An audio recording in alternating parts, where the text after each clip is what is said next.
तस्मै श्रीगुरुवे नमः। श्रीचैतन्यमनोभीष्टं स्थापितं येन भूतले स्वयं रूप कदा मह्यं ददाति स्वपदान्तिकं। वन्देऽहं श्रीगुरो श्रीयुतापदकमलं श्रीगुरून् वैष्णवांश श्रीरूपं साग्रजातं सहगण रघुनाथान्वितं तं सजीवं साद्वैतं सावधूतं परिजनसहितं कृष्णचैतन्यदेवं श्रीराधा कृष्णपदान् सहगण ललिता श्रीविशाखान्वितांश। हे कृष्णा करुणा सिंधु दीनबंधु जगत्पते गोपेश गोपिका कांत राधा कांत नमोस्तुते। तप्त कांचन गौरांगी राधे वृंदावनेश्वरी वृषभानुसुते देवी प्रणमामि हरिप्रिये। वाञ्छाकल्पतरुभ्यश्च कृपा सिन्धुभ्य एव च पतितानां पावनेभ्यो वैष्णवेभ्यो नमो नमः। जय श्री कृष्ण चैतन्य प्रभु नित्यानंद श्री अद्वैत गदाधर श्रीवासादि गौरभक्तवृंद। हरे कृष्णा कृष्णा कृष्णा हरे हरे हरे राम राम राम हरे हरे। हरे कृष्णा। आप सबका स्वागत है आज के भागवतम सत्र में। तो आज का जो विषय है वो बहुत ही रोचक और विचलित करने वाला विषय है। मैं विचलित इसलिए कह रहा हूँ क्योंकि गोवर्धन पूजा या गोवर्धन की कथा ऐसे बहुत सारे मुद्दों पर प्रकाश डालती है जो हमारे आज तक के भक्ति के संदर्भ में जो भी हमने सुना है जाना है उन सभी सिद्धांतों के ऊपर प्रश्न डालती है और कहती है कि आपको पूरी तरह से कृष्ण का ही चिंतन करना है। तो अभी हम धीरे धीरे दिखेंगे। हो सकता है कि आज का विषय सुनने के बाद आप में से कुछ लोग थोड़ा सा विचलित हो जाएंगे और कहेंगे कि अरे ये तो कट्टरवाद है, ऐसा भी कहेंगे आप कुछ। लेकिन श्री कृष्ण भागवत में यही विषय के ऊपर हमें समझाने वाले हैं।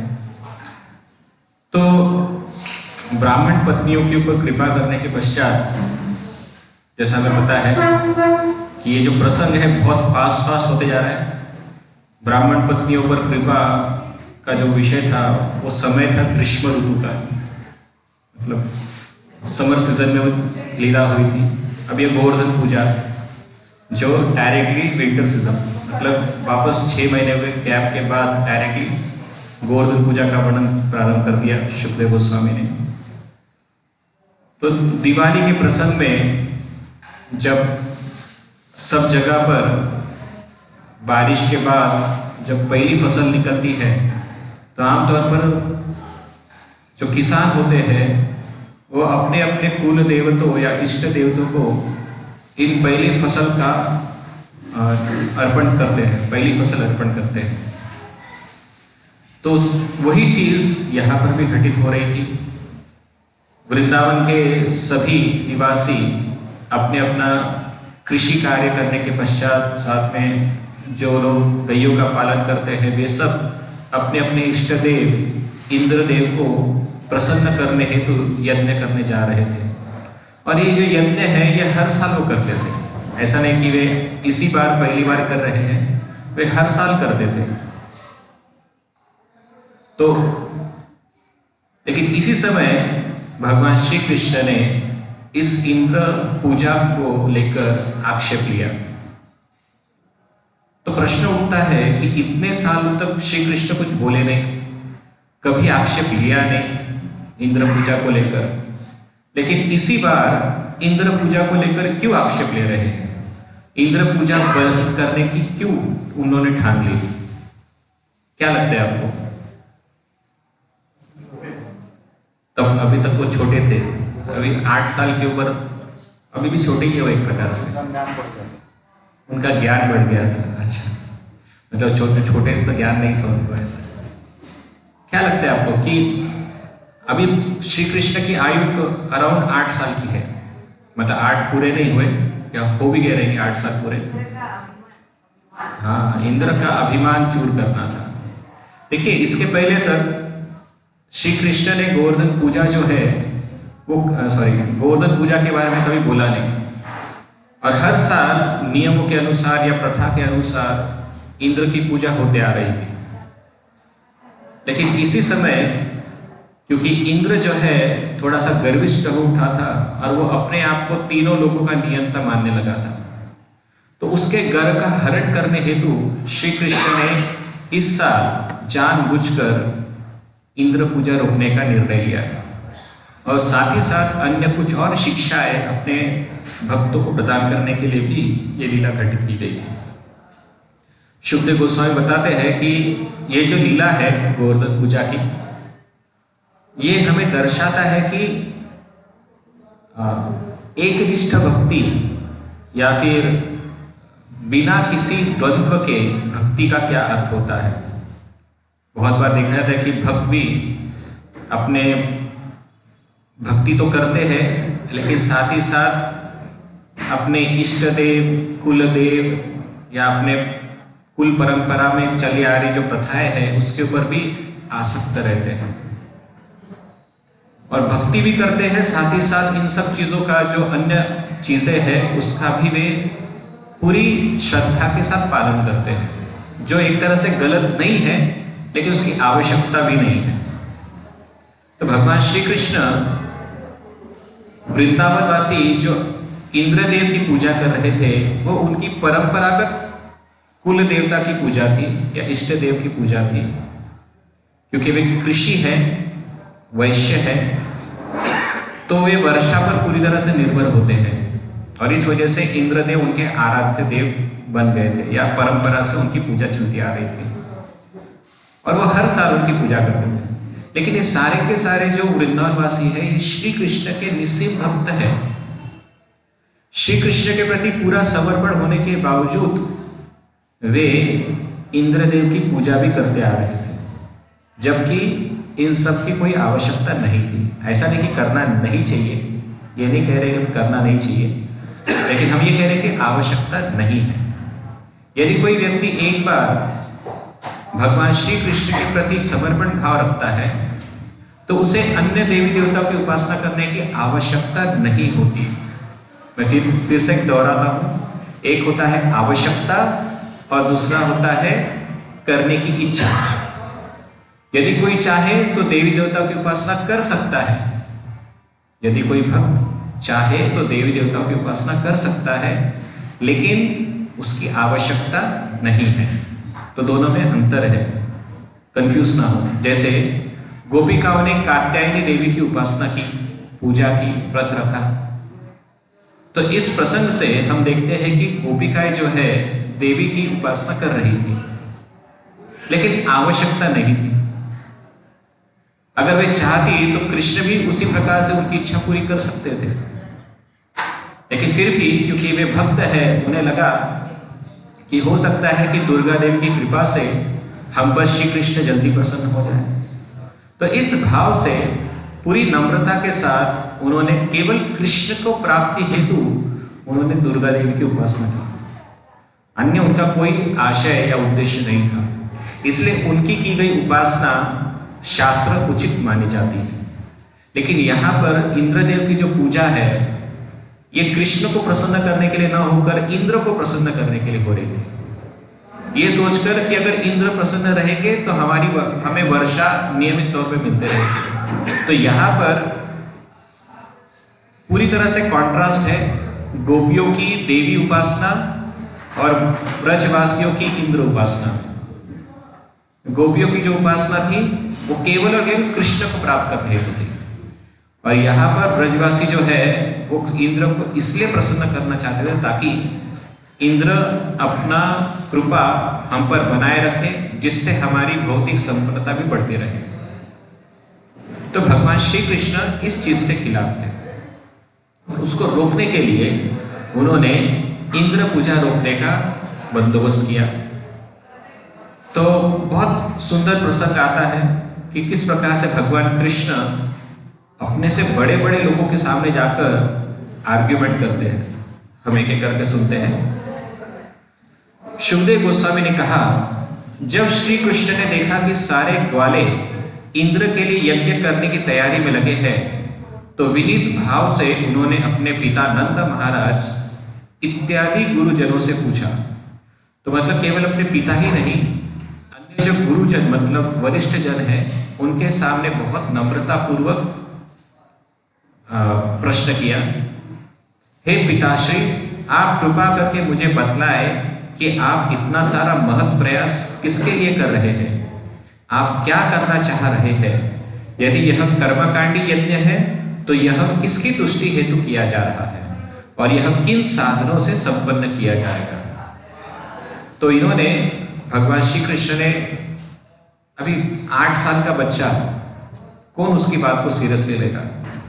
तो जब इस प्रकार के सवाल श्री कृष्ण ने अपने पिता के सामने रखा, तो एक प्रकार से नंद महाराज ने सोचा कि छोटा बच्चा है, कहाँ समझने वाला है उसको इसकी टेक्निकलिटीज के बारे में। तो उन्होंने उनके प्रश्न की तरफ ध्यान नहीं दिया और वे अपनी तैयारियों में लग गए थे। ज्यादा उन्होंने ध्यान नहीं दिया कृष्ण की बात पर।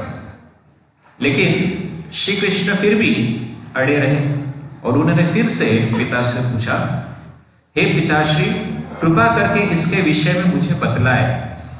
मतलब अभी दूसरी बार वो रिपीट कर रहा है कि मुझे बताओ, मुझे जानने की बड़ी इच्छा है और मैं श्रद्धा पूर्वक सुनने को तैयार हूं। अभी यहाँ पर श्री कृष्ण जो है वो समझ गए कि मेरे पिताजी मुझे गंभीरता से नहीं ले रहे, ये सोचिए कि मैं छोटा बच्चा हूं या फिर एक ऐसे ही चल हंसते खेलते एक कोई सवाल पूछ रहा हूं मैं।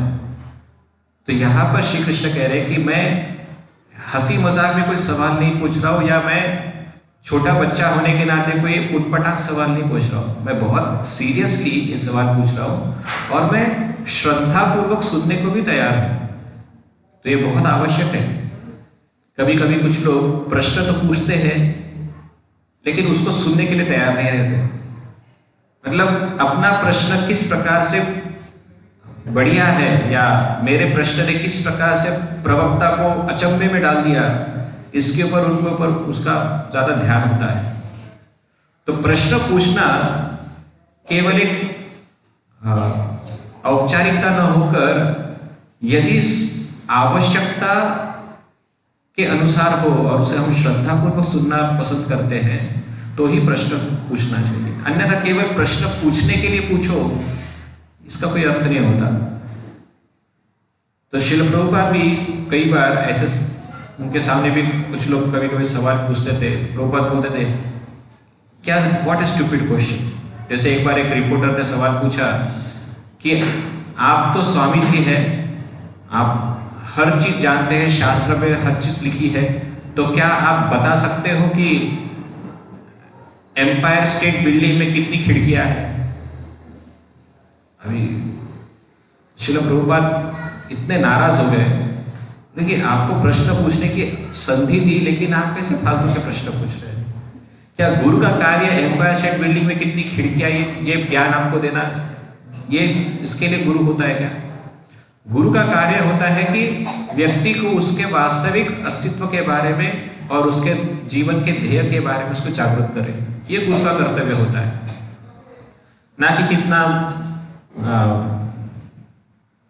भविष्य में आशीर्वाद दो ताकि भविष्य अच्छा रहे, सब जीवन के दुख दर्द दूर हो जाए। ये गुरु का कार्य नहीं है।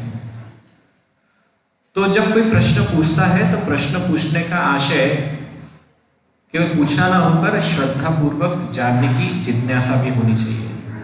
तो इसलिए कृष्ण भी कह रहे हैं कि मैं श्रद्धा पूर्वक सुनने को तैयार हूं और जो अन्य को अपने तुल्य मानते हैं, जिनमें अपनी तथा पराय का भेदभाव नहीं है और जो यह नहीं विचार करते कि कौन मित्र है, कौन शत्रु है और कौन उदासीन है, ऐसे संत पुरुषों को कुछ भी छिपाकर नहीं रखना चाहिए।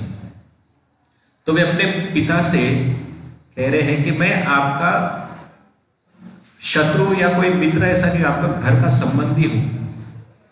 और जो साधु पुरुष होते हैं वे हर एक का कल्याण करते हैं, वो किसी में भेदभाव नहीं करते। और आप कह रहे हैं कि मेरे पिता आप वो संत साधु के समान हो तो कृपया करके मुझसे कोई बात मत छुपाओ, मुझे बताओ कि ये यज्ञ आप क्यों कर रहे हैं। तो आपसे सवाल पूछता हूं, आप में से कितने लोग घर में पूजा करते हैं? बहुत सारे लोग पूजा करते हैं। आपके घर में कितने देवी देवताएं हैं, मतलब पूजा घर में? कभी नोटिस किया आपने पूजा करते समय कि आपके पूजा घर में कितने सारे देवियों के देवताओं के फोटो हैं? नोटिस करते हैं कि सिर्फ अगरबत्ती घुमा के आ जाते हैं? बहुत सारे है ना, कम से कम 3-4 तो हो गए, ज्यादा ही है। अच्छा, ओके। और वो भी अगर कम पड़ जाते तो कोई बाबा बापू का फोटो भी होगा, उसको भी भगवान बना देते हैं। तो इतने सारे देव अपने मंदिर में होते हैं, घर के मंदिर में। तो कभी आपने सोचा है कि मैं इतने सारे देवताओं की क्यों पूजा करता हूं? कभी सोचा आपने ऐसा? क्यों मैं इनकी पूजा कर रहा हूं? कभी मन में प्रश्न आया? आया प्रश्न, उत्तर भी मिल गया। अच्छा, उन्होंने कहा कि वो ठीक है, तुमसे भगवान तुमने रखने हैं, मेन शिव हनुमान जी, ये शिवलिंग और हनुमान जी, ये जो नहलाने की स्नान कराने के होते हैं वो जो रखे हैं वो ठीक है, लेकिन ये मैंने ही तुमसे कहा है। किसने कहा है? कृष्ण कहते हैं मेरे मतलब मुझसे अनुभव हुआ। अच्छा। ये मैंने ही कहा है कि तुम इनके थ्रू मेरे पास आई हो। पहले तुमने इनको ही पूछना शुरू करा, इन्हीं पेट से भक्ति स्टार्ट की गणपति की, जैसे वो मैं भी करता हूँ, वो कृष्ण भी करते हैं। कृष्ण भी करते हैं? गणपति की मतलब कोई पूजा शुरू करने से पहले गणपति को पूजित नहीं, पूजे ही जाते हैं। तो ये आभास आया। अच्छा, आपको आभास आया ऐसा? आपके हृदय से किस कुछ परमात्मा ने आपको ज्ञान प्रदान किया कि आप पहले देवताओं की पूजा प्रारंभ करें, बाद में फिर कृष्ण की तरफ जाएं? ऐसा नहीं। अच्छा, ऐसा नहीं है। अच्छा, इन देवताओं के थ्रू आप भगवान की पूजा करो। कृष्ण के पास आए, मेरे पास अब मुझे शुरू में स्टार्टिंग में। अच्छा, अब नहीं लगता? अभी नॉट दिस टाइम। आपके गुरुजी ने बोला ना? अच्छा, भक्ति चारू महाराज ने बोला।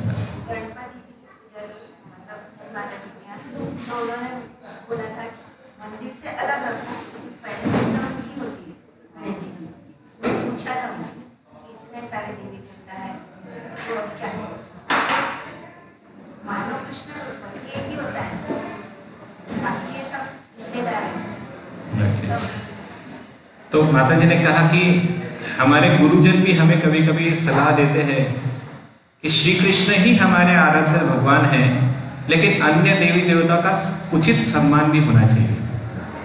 और इसके लिए कभी कभी हमारे गुरुजन कहते हैं कि आप आपके घर के मंदिर में विशिष्ट प्रकार के देवताओं को रख सकते हैं, लेकिन रखना ही चाहिए। ये नॉलेज जो है स्कूल में आने के बाद मिला है। उससे पहले भी मंदिर था, उससे पहले भी देवी देवता था, उस टाइम का चल रहा गया। अभी तो नॉलेज आ गया, इसलिए सभी बोलता है कृष्ण को प्रेम है, कृष्ण करते, बाकी कोई ये करते हैं। तो स्कूल में आने के बाद ये नॉलेज हुआ था। उससे पहले भी घर में मंदिर था, उसके बाद उस टाइम भी 10-15 देवी देवता था। उस टाइम का किस चल रहा था कि उस टाइम ये सवाल आना चाहिए था, इतना लोगों में क्यों पूजा कर रहे हैं? जो आंसर मिलता वो आंसर। ओके, तो ये प्रभु जी का कहना है कि अभी आपको कृष्ण भक्ति के बारे में पता है। सोचो कि जब आपको कृष्ण भक्ति के बारे में कुछ पता नहीं था, तब आप उन देवी देवता की पूजा क्यों करते थे? ऐसा सवाल है, बढ़िया सवाल है, बताइए क्यों सब पूजा किया करते थे आप सब? हमारी मनोरथ पूरी होने के लिए। और अच्छा, परंपरा में चलते आ रहा था, इसलिए संस्कार ही वैसे मिले थे, इसलिए करते आ रहे थे। वो हमारा धर्म है, हम हिंदू है, तो इस प्रकार से हमें उस धर्म का पालन करना चाहिए, सभी देवों को संतुष्ट करना चाहिए, मतलब पूजा करना चाहिए।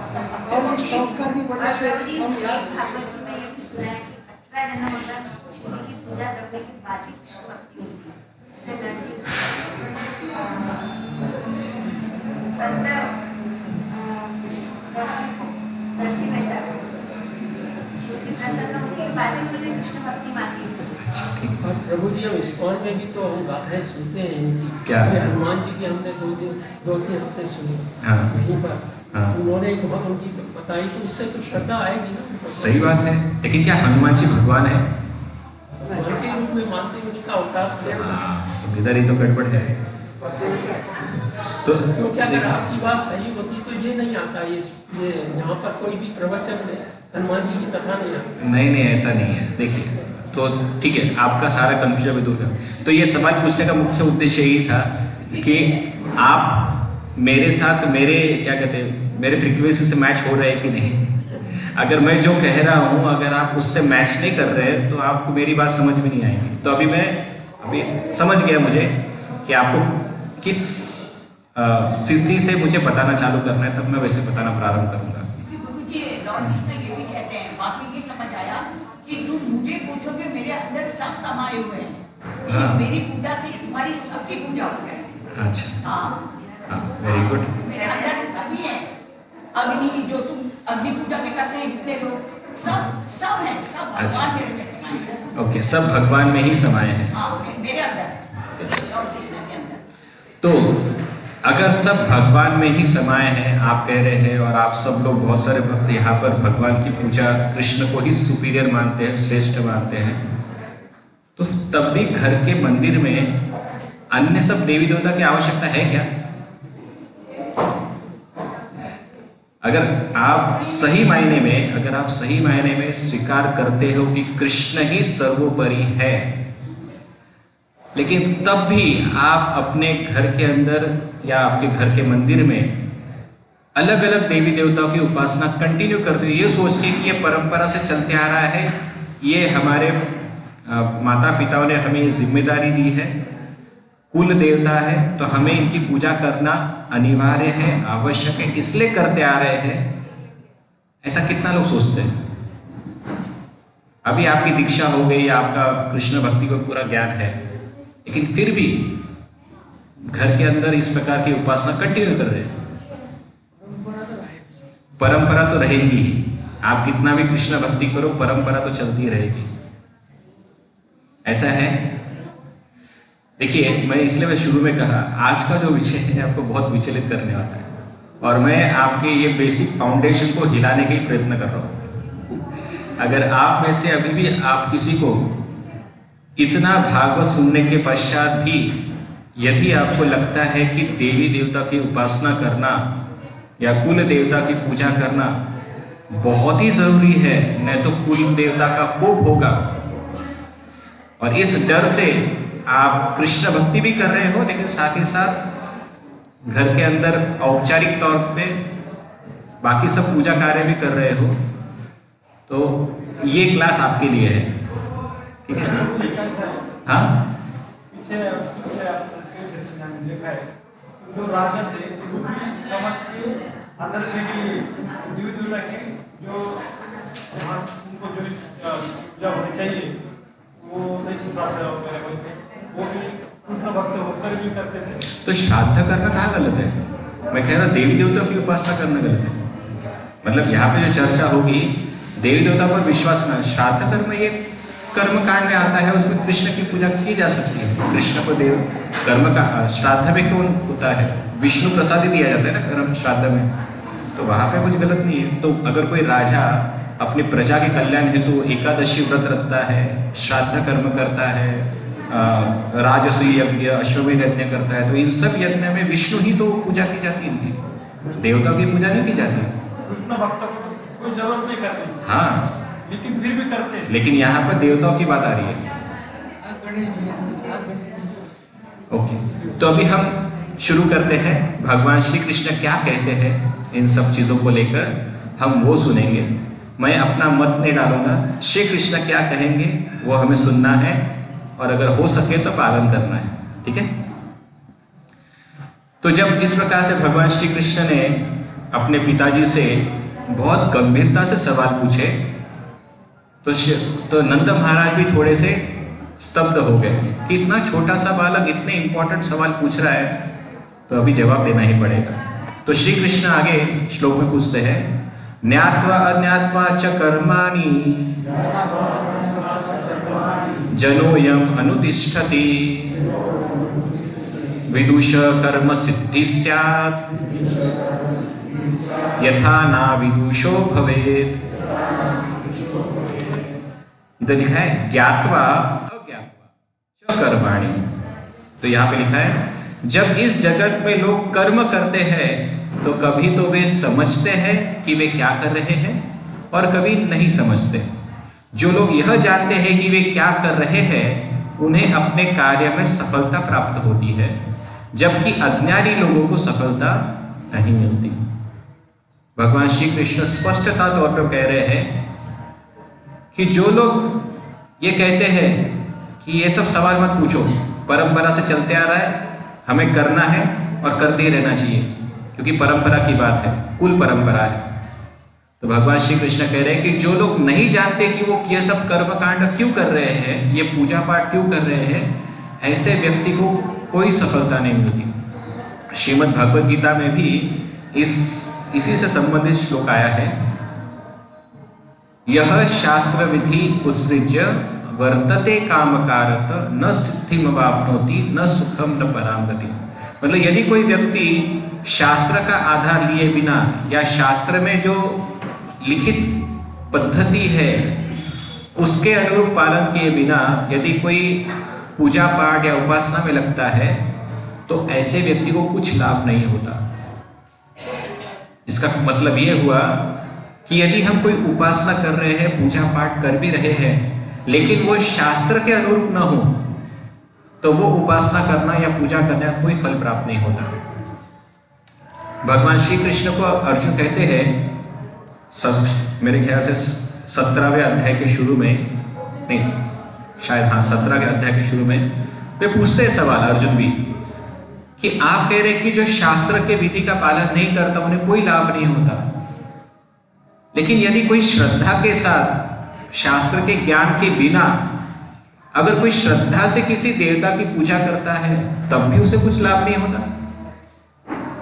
तब श्री कृष्ण कहते हैं यस, केवल श्रद्धा ही पर्याप्त नहीं है, उपयुक्त पद्धति भी आवश्यक होती है।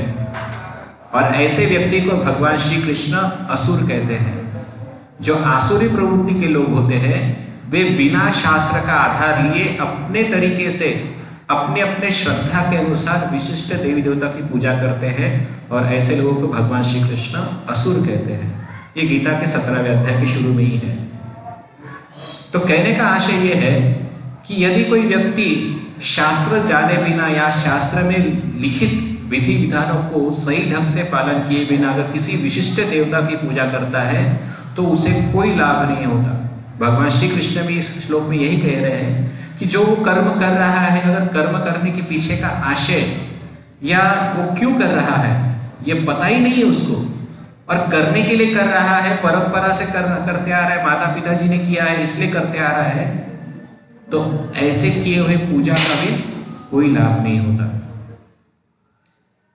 अभी आपको समझ आया? तो जब आप घर में विशिष्ट देवी देवता की उपासना करते हैं जो गलत नहीं है, लेकिन अगर आपको पता नहीं है कि उसकी उपासना कैसी करनी है, शास्त्र अनुरूप या शास्त्र पद्धति के अनुसार नहीं है, तो उस पूजा से कुछ लाभ नहीं होगा। It is just a waste of time.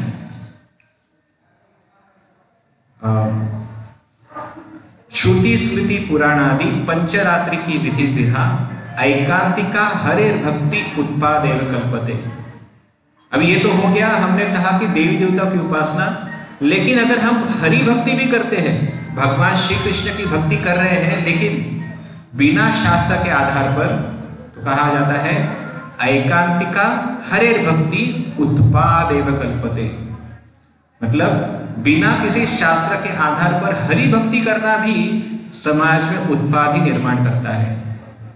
तो कोई कहेगा हाँ प्रभु जी मैं अभी केवल कृष्ण भक्ति करता हूं, ये सब देवी देवता अभी मैं इनकी पूजा नहीं करूंगा, अभी मैं इनको विसर्जित कर दूंगा या इनकी पूजा करनी इनको बंद करके कहीं रख दूंगा और मैं केवल कृष्ण की भक्ति करूंगा।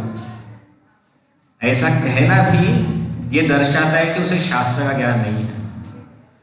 तो इसलिए हमें श्रीमद् भागवत तथा भगवद गीता जैसे ग्रंथों से हमें सही ढंग से समझना है कि अगर सबसे पहली बात उपासना करनी है तो एकले ईश्वर कृष्ण आरसप भृत्य, भगवान श्री कृष्ण ही एकमात्र ईश्वर है और अन्य सभी जो है वो उनके सेवक है। ये सब जानकर अगर आप कृष्ण की भी पूजा करें तो वो भी शास्त्र के आधार पर होनी चाहिए। बिना शास्त्र के आधार लिए हम कृष्ण की भक्ति अगर करें भी तो भी वो शायद हो सकता है भगवान उसे स्वीकार ना करें। तो आवश्यकता है जो हम कार्य कर रहे हैं, जो हम कर्म कर रहे हैं, क्या वो क्यों कर रहे हैं इसका हमें ज्ञान है या सिर्फ कर रहे हैं इसलिए करना है इसलिए कर रहे हैं। तो ये कृष्ण यहाँ पर सवाल पूछ रहे हैं। आगे वो कहते हैं तत्र तावत् क्रिया योगो भवतां किं विचारितः अथवा लौकिकस्तन्मे पृच्छत साधु भन्यताम्। आगे कहते हैं ऐसा होने से आप मुझे स्पष्ट रूप से अपने इस अनुष्ठान विषय उद्योग को बतला दें। क्या यह उत्सव शास्त्र सम्मत है या केवल समाज की एक साधारण रीति है? तो श्री कृष्ण पूछ रहे हैं कि आप ये जो इंद्र पूजा कर रहे हैं, क्या ये इंद्र पूजा शास्त्र सम्मत है या केवल एक परंपरा की या रीति रिवाज है इसलिए आप कर रहे हो? अगर नंद महाराज कहते हैं कि ये शास्त्र सम्मत है तो भगवान उसके ऊपर पूरे उनको क्या होते हैं चीर फाड़ डालते वहां पर। तो फैक्चुअली स्पीकिंग शास्त्र सम्मत नहीं है। जो स्वयं नंद महाराज आगे के श्लोक में बताएंगे कि इंद्रदेव की उपासना जो वो कर रहे हैं वो शास्त्र सम्मत नहीं है, जो आगे हम पढ़ेंगे भी। दूसरा वे पूछ रहे हैं कि अगर वो शास्त्र सम्मत नहीं है तो क्या ये पारंपरिक सामाजिक रीति रिवाज है जिसका आप पालन कर रहे हैं? तो नंद महाराज कहते हैं हाँ, ये एक सामाजिक रीति रिवाज हम पालन कर रहे हैं। बताते हैं वो आगे के श्लोकों में कहते हैं पूजा करने के लिए, हाँ जी, पूजा करने के लिए ब्राह्मण लोगों को बुलाते हैं, तो ब्राह्मण लोगों ने क्यों नहीं बताया? मैं आता हूँ उसके ऊपर, उस विषय पे आता हूँ। नंद महाराज ने उत्तर दिया, महान ईश्वर इंद्र वर्षा के नियंत्रक है। ये बादल उन्हीं के साक्षात प्रतिनिधि है और वे ही वर्षा करते हैं जिससे समस्त प्राणियों को सुख और जीवनदान मिलता है। हे पुत्र, केवल हम ही नहीं अपितु अन्य लोग भी वर्षा करने वाले इन बादलों के स्वामी की पूजा करते हैं। तो यहाँ पे नंद महाराज कह रहे हैं कि हम इंद्र की पूजा क्यों कर रहे हैं। तो इंद्र की पूजा वे बता रहे हैं इसलिए कर रहे हैं क्योंकि वे वर्षा के देवता है और अगर वे संतुष्ट रहेंगे तो हमें उत्तम वर्षा हर साल मिलती रहेगी, जिससे हमारा व्यवसाय अच्छे से चलेगा, हमारी जीविका चलेगी। साथ ही साथ वे ये कहते हैं कि केवल हम ही नहीं करते ऐसा, हमारे जैसे कई लोग हैं जो इस प्रकार की पूजा उपासना करते हैं इंद्रदेव को प्रसन्न करने के लिए। हम उन्हें अन्न तथा अन्य पूजा सामग्री भेंट करते हैं जो वर्षा से उत्पन्न होती है। तो मतलब जिस वर्षा के कारण जो हमें प्राप्त होता है उससे ही हम इंद्रदेव को वो प्रदान करते हैं, जिससे इंद्रदेव संतुष्ट रहे, प्रसन्न रहे। फिर वे कहते हैं ये उनको ज्ञान कहाँ से मिला इस प्रकार की पूजा करने का? वे कहते हैं यह धर्म स्वस्थ परंपरा पर आश्रित है। तो फैक्चुअली स्पीकिंग ये शास्त्र पर आश्रित नहीं था, ये परंपरा पर आश्रित था जो धर्म के अनुकूल ही है। अभी धर्म के अनुकूल परंपरा का क्या अर्थ होता है वो हम सुनेंगे। धर्म के अनुकूल परंपरा मतलब जैसे अर्जुन ने पहले अध्याय में, गीता के पहले अध्याय में कुल परंपरा के नाश का वर्णन किया और ये बताया कि किस प्रकार से घर के अंदर वरिष्ठों की आवश्यकता होती है। तो ये परंपरा जो ज्ञान होता है, अपने परिवार टू परिवार जो ज्ञान आता है, जहां पर कुल परंपरा, कुल की मर्यादा, ये सब हमारे पूर्वज हमें एक प्रकार का प्रोटोकॉल फॉलो करते रहते हैं। हमारे पूर्वज, शायद ये शास्त्र में कहीं लिखा भी नहीं होगा, लेकिन हमारे पूर्वज करते आ रहे हैं, उस परंपरा को फॉलो करेंगे तो इससे धर्म के अनुकूल होता है। जैसे शाम को 7 के बाद घर के बाहर न जाना, लड़कियों ने या स्त्रियों ने विशिष्ट प्रकार के वस्त्र का परिधान करना, लड़कों ने सभी अन्य जेंडर्स के साथ या अन्य या पुरुषों ने स्त्रियों के साथ का जो आचरण है उसका कुछ विशिष्ट मर्यादा स्थापित करके दिया रहता है परंपरा में। तो ये सब परंपराएं जो है, हो सकता है कि इसका शास्त्र में कहीं उल्लेख ना हो, लेकिन ये शास्त्र, ये जो परंपराएं जब हम पालन करते हैं तो इससे धर्म की रक्षा होती है, और धर्म की रक्षा होने के कारण समाज में उत्पात नहीं होता। तो कई बार ऐसे ऐसे परंपराएं होती है जो शास्त्र अनुमति नहीं देती है या शास्त्र सम्मत ना हो, लेकिन वो धर्म को प्रोटेक्ट करती हो, तो उसे स्वस्थ परंपरा कहते हैं। ये परंपरा आवश्यक होती है समाज में कुछ विशिष्ट धर्म का पालन करने के लिए। सेम चीजें हमें समझनी है कि हमारे भी घर के अंदर जो विशिष्ट प्रकार की पूजा उपासना होती आ रही है, उसका भी कुछ उद्देश्य हुआ करता था, जिसका ज्ञान हमें शायद अभी ना हो। तो ये जो परंपरा चली आती है, ये परंपरा शास्त्र के आधार पर न हो, लेकिन ये धर्म को टिका कर रखने के लिए होती है। तो कभी कभी ऐसी परंपराओं को स्वीकार किया जा सकता है। ठीक है, गुरुजी ये जो अभी ये पूजा कर रहे हैं और संत बाबा, और लेकिन ये डिमांड भी करें तो ये स्वार्थ के लिए पूजा नहीं है क्या? कि अन्न मिलेगा, वर्षा होगी। हाँ, तो ये स्वार्थ हेतु ही पूजा थी। हाँ, स्वार्थ हेतु ही पूजा है, क्योंकि भगवान नहीं चाहते। हाँ, जो कि भगवान नहीं चाहते, लेकिन और भी कुछ है इसके अंदर जो भगवान नहीं चाहते, वो हम सुनेंगे। दूसरा ध्यान में भगवान बता रहे हैं कि आप देवी देवताओं का देना चाहिए, सोने का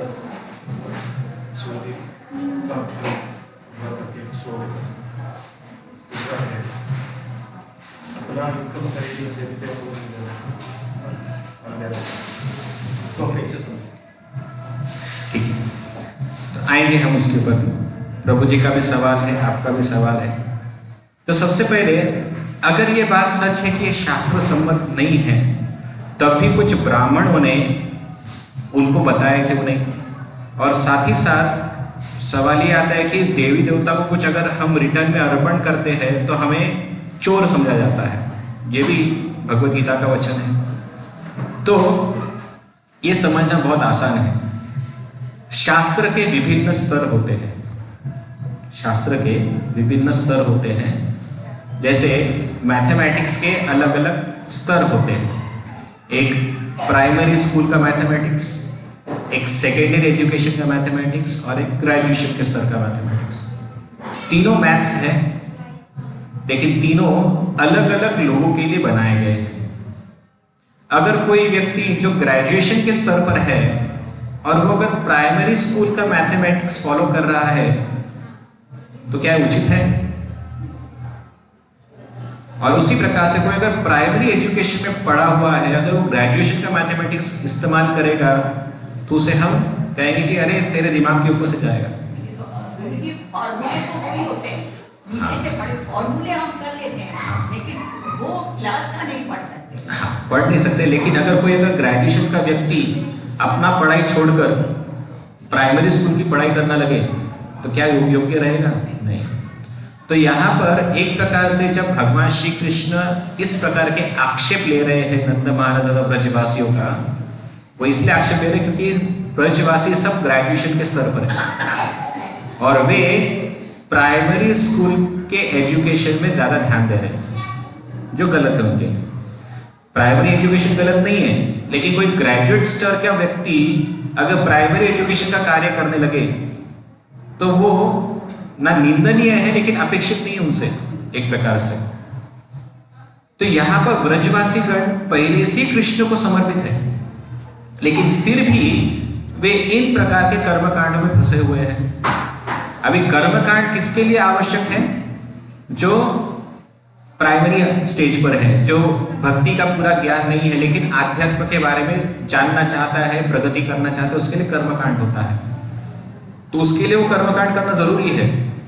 तो जो प्रभु जी ने कहा कि अगर हम देवी देवता को अर्पण न करें वो कर्म के फल या फिर यज्ञ के द्वारा आहुति देकर, तो वो चोरी समझी जाती है, जो बात सच है।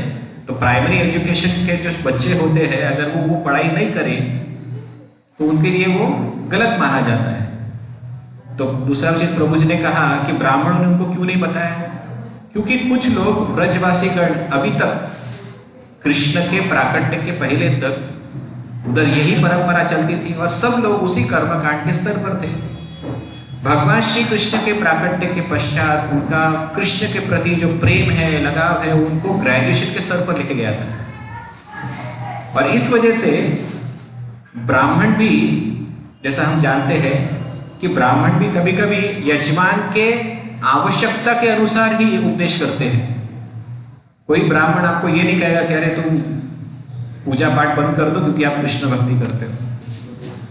हर एक ब्राह्मण यजमान के स्तर को देखकर, उसकी आध्यात्मिक उन्नति के स्तर को देखकर ज्ञान प्रदान करता है, यदि वो सही ब्राह्मण हो तो। अगर वो ये कमाने वाला ब्राह्मण है तो वो तो आपको अलग अलग कर्मकांड में लगाए गए। तो यहाँ पर भी जब ब्राह्मणों ने इंद्र पूजा में आपत्ति नहीं दर्शाई तो ये केवल यही दर्शाता है कि वो भी सोचते थे कि चलो परंपरा है तो गलत क्या है। ऐसा नहीं कि सारे जो ब्राह्मण हैं ये शुद्ध भक्त थे, वो कृष्ण की इस बातों से पहले से अवगत थे, ऐसा नहीं। तो बहुत सारे ब्राह्मण कर्मकांडी ब्राह्मण भी होते थे जो केवल कर्म में ही विश्वास रखते थे, और ऐसे यज्ञ कार्य में ऐसे कर्मकांडी ब्राह्मण भी आया करते थे। तो कहने का आशय है कि भगवान श्री कृष्ण ने जब तक ये आक्षेप नहीं लिया तब तक किसी को शुद्ध भक्ति या शुद्ध या एक फोकस्ड भक्ति के बारे में एक प्रकार से ज्ञान था ही नहीं। और इस वजह से श्री कृष्ण यहाँ पर नंद महाराज तथा अन्य सभी गुरुजनों से ये कह रहे हैं कि आप ये सब क्यों कर रहे हो। और नंद महाराज ने कहा, उन्होंने स्वीकार किया कि आदान प्रदान करने के लिए इंद्रदेव वर्षा देते हैं तो हमें कृतज्ञता के रूप में उन्हें कुछ देना चाहिए वापस। जो बात सच है उस पर गलत नहीं है, क्योंकि कर्मकांड के स्तर पर इस प्रकार का बर्ताव अपेक्षित है। लेकिन जब कोई व्यक्ति भगवान की भक्ति के स्तर पर आ जाता है तो फिर उसे ये सब फॉलो करने की आवश्यकता नहीं पड़ती।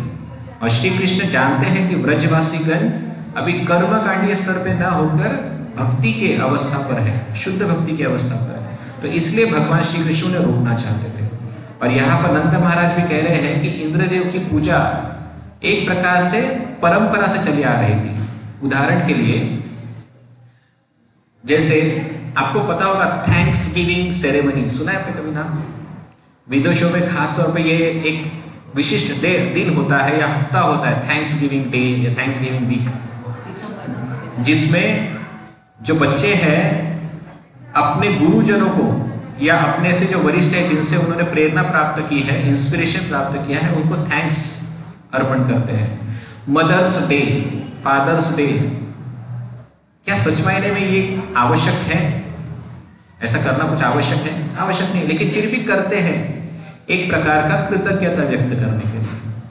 उसी प्रकार से ये तो इंद्रदेव का कार्य है ही प्रजा की रक्षण करना, लेकिन कृतज्ञता के तौर पे जब जनता उन्हें प्रतिफल प्रदान करती है, यज्ञ के द्वारा आहुति प्रदान करती है, तो ये कृतज्ञता का भाग है। लेकिन बाद में जब धीरे धीरे कृतज्ञता औपचारिकता बन जाती है तब गड़बड़ चालू हो जाती है। जैसे उदाहरण के लिए यही फादर्स डे, मदर्स डे, ये एक कृतज्ञता व्यक्त करने के लिए होती है, लेकिन धीरे धीरे जब यही कृतज्ञता औपचारिकता में बदल जाती है तो फॉर्मली, अरे आज मेरा बर्थडे है, तुमने विश नहीं किया। आज मदर्स डे, आज मदर्स डे का आपने माँ को जाके कुछ थैंक्स बोला ही नहीं। एक्चुअली स्पीकिंग इसकी आवश्यकता होती नहीं थी। ये कृतज्ञता, बाद में ये कृतज्ञता रिचुअल बन जाता है, समझ रहे हैं? तो इसी प्रकार से देवी देवता को कृतज्ञता अर्पण करना ये हर जीव का कर्तव्य है, लेकिन धीरे धीरे वो जब रिचुअल बन जाता है तो ऐसा दिखाई पड़ता है। इसे परंपरा कहते हैं, ये रिचुअल है, ये शास्त्र में इसका आवश्यकता, शास्त्र में इसकी आवश्यकता नहीं दी जाती। ऐसा करना ही चाहिए, जैसे मदर्स डे होना ही चाहिए, ऐसा कोई शास्त्र नहीं कहेगा। लेकिन हम हमारी तरफ से एक कृतज्ञता व्यक्त करने के लिए कोई दिन निर्धारित करते हैं और उनको थैंक्स बोलते हैं। जैन लोकांमध्ये हाँ, जैन लोकांमध्ये क्षमा याचना दिवस. क्षमा याचना दिवस। अच्छा, चलो अच्छा है। तो जब ये कृतज्ञता दिन औपचारिक बन जाता है तो ऐसा प्रॉब्लम आता है।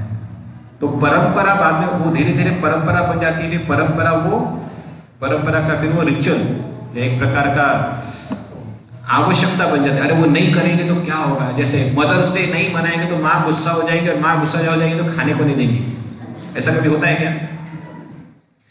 तो उसी प्रकार से ये जो हमने ही जो तैयार की है इस प्रकार की परंपराएं, वैसे इस परंपरा की आवश्यकता है ही नहीं, लेकिन एक आदान प्रदान के लिए हम ये कार्य किया करते थे।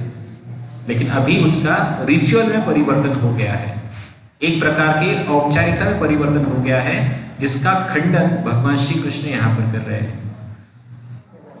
देशामध्ये त्याची आवश्यकता आहे. हाँ, कारण ते काय आहे, आई वडील दोन मुलंच नेहमीच वेगळे राहतात.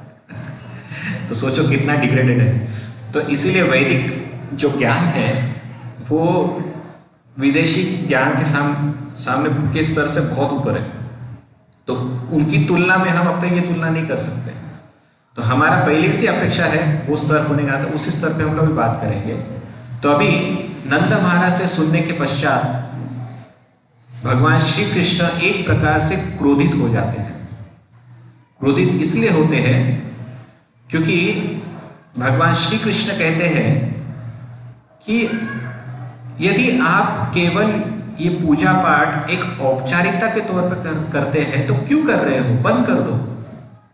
पूजा पाठ औपचारिकता नहीं होनी चाहिए। क्यों नहीं होनी चाहिए? Again coming to the same point, माता पिता हमारे लिए बहुत कार्य करते हैं, बहुत मदद, हमारे लिए बहुत सारा बलिदान करते हैं। तो हम अगर एक औपचारिकता के तौर पर mother's day, father's day celebrate करें और एक औपचारिक भाव से सुबह सुबह माँ को आकर कुछ हम फूल दे दे या कुछ गिफ्ट दे दे और वापस साल भर उनकी तरफ देखे ही नहीं, तो क्या फायदा इस प्रकार के औपचारिकता का?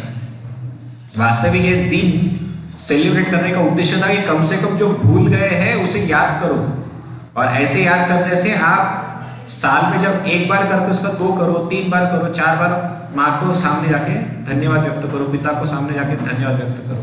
पहले तो उनके ऐसा ही ये चीजें याद थोड़ी करी जाती है। अब भगवान और माँ बाप ऐसी चीज है कि इनको याद थोड़ी करी जाती है, तो अपने याद भी है। हाँ, तो इसीलिए श्री कृष्ण क्रोधित है। वे कह रहे कि तुम पूजा पाठ औपचारिकता के तौर पे क्यों कर रहे हो? तो ये जो औपचारिकता है यहाँ पर श्री कृष्ण खंडन करना चाहते हैं, लेकिन वो खंडन डायरेक्टली नहीं कर सकते, क्योंकि परंपरा से चली आ रही जो विधियां होती है उसका लोगों के ऊपर बहुत बड़ा प्रभाव होता है। मैं आपको कल कह दूं कि कल से आप घर में देवी देवताओं के फोटो निकाल के डाल दो, पहले कर पाएंगे आप? नहीं कर पाएंगे, क्योंकि वो सब इतना सब उसका प्रभाव होता है कि व्यक्ति एकाएक वो सब नहीं कर सकता। इसीलिए शास्त्र में स्टेप बाय स्टेप प्रोसीजर बताई गई है। धीरे धीरे अपनी चेतना को उद्धार करते हुए आपको भगवान तक आना पड़ता है। तो इसीलिए भगवान श्री कृष्ण अभी नंद महाराज का जो कार्य है या ब्रजवासियों का जो कार्य है इंद्र की पूजा करना, ये किस प्रकार से गलत है ये सिद्ध करने के लिए वे कर्म मीमांसा का फिलॉसफी इस्तेमाल करते हैं। कर्म मीमांसा फिलॉसफी क्या है? अगर आप सुनेंगे तो पता चलेगा। आपने एक स्टेटमेंट सुना होगा, कर्म ही धर्म है, कर्म ही पूजा है। सुना कभी ये स्टेटमेंट? वर्क इज वर्शिप, कर्म ही पूजा है। कर्म, अगर कोई कर्म नहीं करेगा तो भगवान भी तुम्हें आके कुछ देने वाले नहीं है ना? सुनते हैं ना आप ऐसा? तो इसे कर्म मीमांसा कहते हैं, और इसी कर्म मीमांसा का उपयोग भगवान श्री कृष्ण अभी नंद महाराज के इस तत्व का खंडन करने में करते हैं। वे कहते हैं, श्री भगवान उवाच कर्मणा जायते जन्तु कर्मणैव प्रलीयते सुखम दुःखम भयम क्षेमम कर्मणैवाभिपद्यते। भगवान कहते हैं कर्म से ही जीव जन्म लेता है और कर्म से ही उसका विनाश होता है।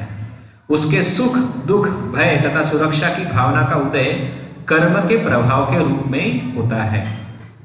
तो यहाँ पे भगवान श्री कृष्ण कह रहे हैं कि आप इंद्र की पूजा इसलिए कर रहे हो ताकि वो आपके सुख का कारण है। आप इंद्र की पूजा इसलिए कर रहे हो ताकि वो आपको आपका इच्छित फल प्रदान करेगा।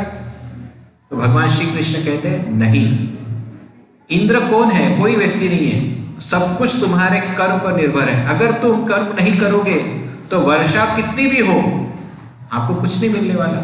अगर आप जमीन में बीज नहीं बोओगे और वर्षा होगी तो क्या मिलने वाला है आपको? और अगर आपने कर्म किए और वर्षा हमेशा की तरह प्रकृति के नियम के अनुसार वर्षा आती रहती है, तो अगर वर्षा नियमित तौर पे आए और आपने कर्म किया तो आपको फल मिलेगा। और उसी प्रकार से व्यक्ति के जीवन में जो सुख और दुख आता है, क्या वो इंद्रदेव की वजह से आता है? क्या वो हमारे कर्म की वजह से आता है? हम जैसा कर्म करेंगे वैसा हमें फल प्राप्त होगा। तो इसमें इंद्रदेवता किधर आते पिक्चर में? ऐसा भगवान श्री कृष्ण उन्हें भ्रमित करना का प्रयत्न करते हैं। श्रील प्रभुपाद तात्पर्य में बताते हैं भगवान कृष्ण ने कर्मवाद या कर्म मीमांसा नामक दर्शन का कथन करके जो आधार रूप में पुनर्जन्म में विश्वास के साथ नास्तिकता है, देवताओं की महत्ता कम कर दी। तो वास्तविक कर्म मीमांसा तत्व ज्ञान क्या बताता है कि ये देव वगैरह कुछ नहीं होता। ये देवता दैव नशीब जैसा हम कहते हैं ना बात, तो कर्म मीमांसा तत्व ज्ञान कहता है ये सब फालतू है, ये सब होता ही नहीं है। सब कुछ जो कुछ भी है तुम्हारे कर्म पर निर्भर है, ये कर्मवाद तत्व ज्ञान कहता है। तो ये एक प्रकार से देवताओं का खंडन करता है, लेकिन ये बताता है कि कर्म करोगे वैसा जन्म मिलेगा, कर्म करोगे वैसा सुख मिलेगा, दुख मिलेगा। तो तुम्हारा जो पुनर्जन्म है वो तुम्हारे कर्म पर निर्भर है। देवतागण भी उसमें कुछ नहीं कर सकते। एक प्रकार से उन्होंने ये कह दिया कि सब कुछ कर्म पर निर्भर होता है, देव कुछ कर ही नहीं सकते। ये देवतागण केवल नाम मात्र है। फिर वे आगे बताते हैं इस दर्शन के अनुसार प्रकृति के सूक्ष्म नियम हमारे कर्म के अनुसार हमें पुरस्कृत या दंडित करते हैं। जैसा बोओगे वैसा ही काटोगे। भावी जीवन में मनुष्य अपने वर्तमान कर्म का फल पाता है और सच्चाई का सार यही है। एक्चुअली स्पीकिंग ये सच है। आपका अगला जन्म आपके कर्म पर डिपेंड रहता है, ये बात सच है। लेकिन कर्म मीमांसा क्या कहता है कि सब कुछ कर्म पर ही डिपेंड रहता है, उसमें देवता या भगवान का कोई रोल ही नहीं होता। तो वास्तविक कर्म मीमांसा तत्व ज्ञान क्या है? नास्तिकता है। ये नास्तिक प्रवृत्ति को जन्म देता है और भगवान श्री कृष्ण जानबूझकर इस नास्तिक तत्व ज्ञान को नंद महाराज के सामने डाल रहे हैं, ताकि वो जो गलत धारणाएं बना के रखी है पूजा पाठ को लेकर उसका पहले खंडन करे और फिर वास्तविक सत्य का प्रतिपादन करे। जैसे उदाहरण के लिए, जब कोई बिल्डिंग बहुत ही जर्जर हो जाती है या बहुत ही कोलैप्सिंग सिचुएशन में आ जाती है, खराब हो जाती है, खंडर जैसी हो जाती है, तो आप उसको मरम्मत करने जाओगे तो बहुत खर्चा होता है। तो उसमें बेटर क्या है, उसको तोड़ दो और वापस उसके ऊपर नया निर्माण करो। सही बात है।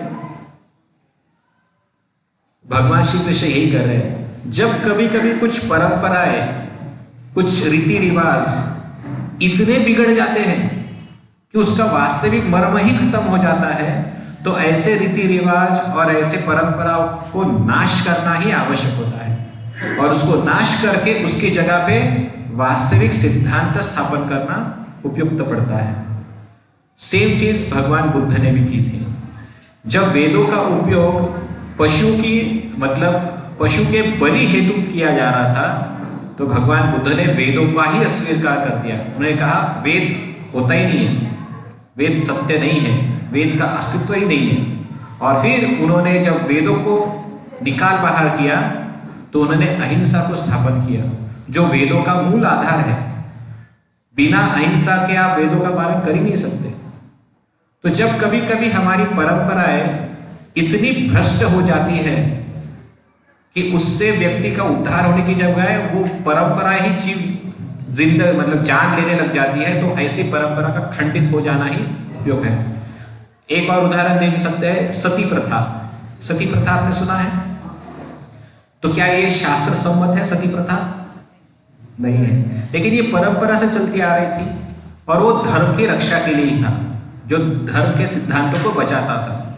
लेकिन जब वही प्रथा, वही परंपरा जब व्यक्ति की प्रगति करने के बजाय उसकी हानि करने पे तुल जाता है, तो ऐसी परंपरा का नाश होना ही अनिवार्य होता है। ठीक है, शादी में दहेज देना, क्या यह शास्त्र सम्मत है? नहीं है, ये एक परंपरा है।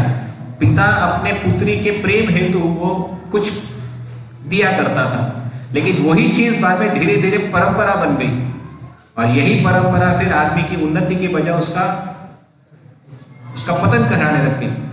तो ऐसी परंपरा का विनाश होना ही उपयुक्त होता है। और उसके लिए कभी कभी भगवान श्री कृष्ण नास्तिकवाद या अन्य किसी तत्वज्ञान का उपयोग करते हैं।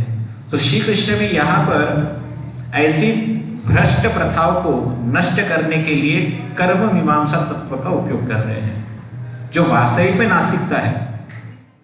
आगे प्रभुपाद कहते हैं, साक्षात भगवान होने के कारण भगवान कृष्ण इस मध्यम दर्शन के प्रस्तोता नहीं हो सकते। श्री प्रभुपाद बताते हैं कि भगवान श्री कृष्ण साक्षात भगवान है, तो ये नास्तिकतावाद का क्यों प्रचार करेंगे? तो भगवान ऐसे नास्तिकता का प्रचार नहीं कर सकते और वो उसका अनुमोदन भी नहीं करेंगे। लेकिन वो जानबूझकर यहाँ पर इस प्रकार से बोल रहे, क्यों? वे तो बालक रूप में अपने भक्तों के साथ छेड़खानी करने के लिए ही ऐसा उपदेश दे रहे थे। मतलब बालक रूप में वो अपने वरिष्ठों को समझाना चाहते थे कि आपकी ये जो प्रथा है कितनी गलत है, ऐसा नहीं होना चाहिए। फिर श्रील प्रभुपाद आगे भी कहते हैं, श्रील जीव गोस्वामी इंगित करते हैं कि भगवान कृष्ण सोच रहे थे कि ये मेरे सारे शाश्वत संगी जो मेरे पिता संबंधित मित्रों के रूप में प्रकट हुए हैं, इंद्र की पूजा के प्रति इतने प्रतिबद्ध क्यों हैं? तो जीव गोस्वामी एक प्रकार से बताते हैं कि भगवान श्री कृष्ण सोच रहे हैं कि जब मैं साक्षात भगवान यहाँ पर हूं, तो ये देवी देवता की पूजा क्यों कर रहे हैं?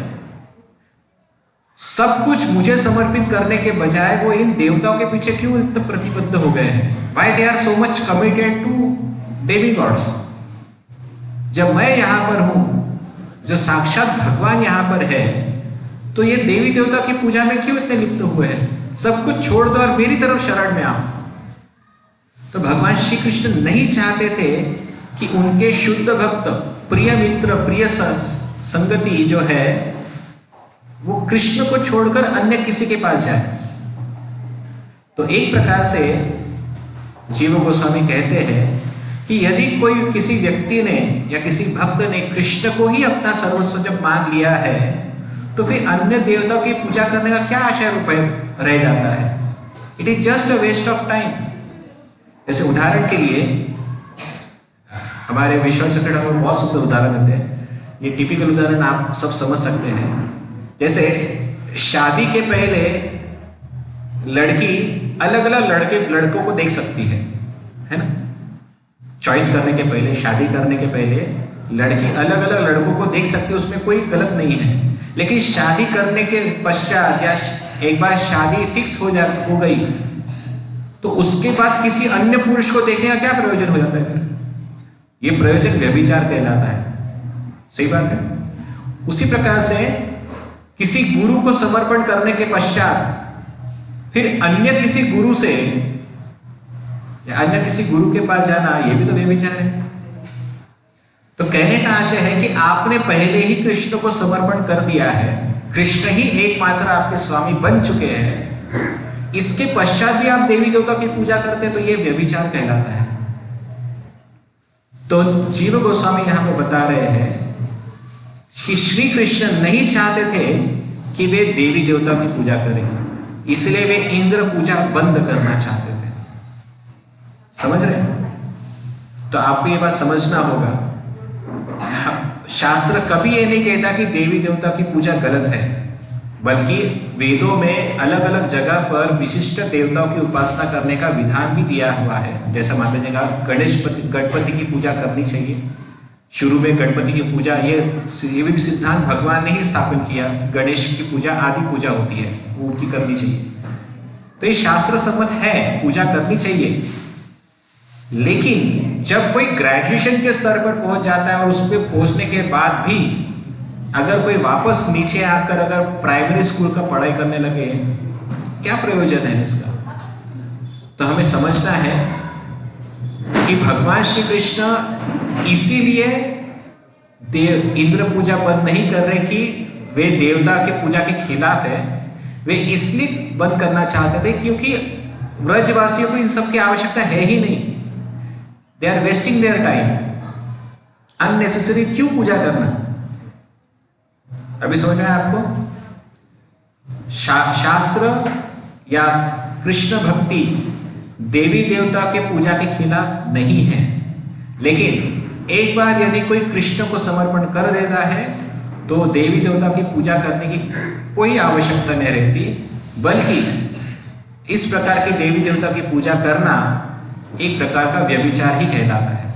मतलब ये दर्शाता है कि आपको कृष्ण पर ज्यादा विश्वास नहीं है, आपको अन्य किसी आपकी आवश्यकता है।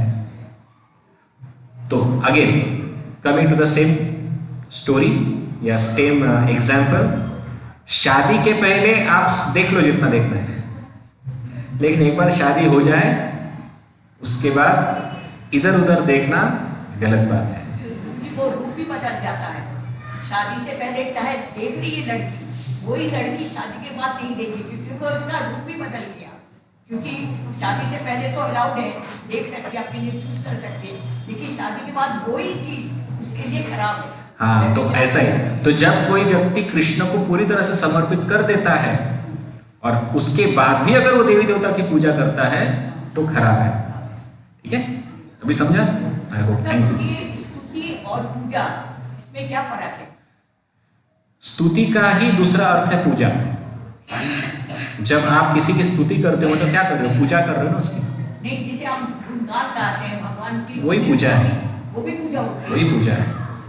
तो पूजा में क्या करते हैं? हम अगरबत्ती लेते, फूल लेते हैं, वो क्या है? एक प्रकार की स्तुति करना होता है उनसे। हम इन वस्तुओं को लेकर उनकी स्तुति कर रहे हैं, उसको अर्पण करना।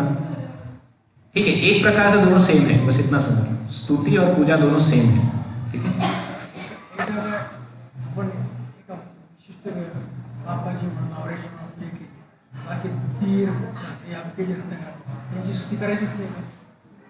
बघा स्तुती, बघा अगेन अभी प्रभु जी ने एक ऐसा सवाल पूछा है जो सवाल जो एग्जाम्पल है उसको थोड़ा सा एक्सपांड करने को हेल्प करेगा।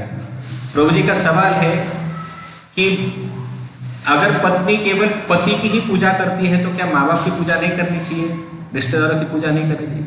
देखिए, यहाँ पर दो अलग अलग चीजें हैं। एक है सम्मान करना और एक है समर्पण रखना। पत्नी का समर्पण केवल पति के लिए होता है, अपने सभी देवरों के लिए नहीं होता। समर्पण केवल पति के लिए, सम्मान हर के लिए, हर एक व्यक्ति के लिए। तो वो माता पिता का भी सम्मान करेगी, देवर का भी सम्मान करेगी, ननद का भी सम्मान करेगी, लेकिन समर्पण केवल पति पर रखेगी।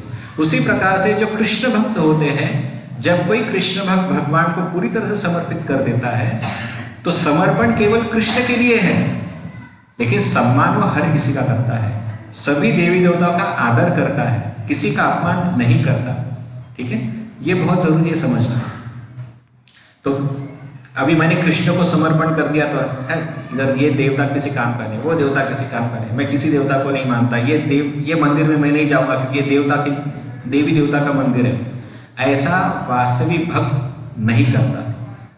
जो जैसे हमारे महाराष्ट्र में या भारत में एक विशिष्ट पंथ है जो कहता है कि केवल कृष्ण, बाकी कुछ नहीं। ऐसा एक पंथ है जो कहता है कि ठीक है, मुझे ही पता है, लेकिन नाम नहीं लेना चाहिए, किसी को बुरा लग सकता है।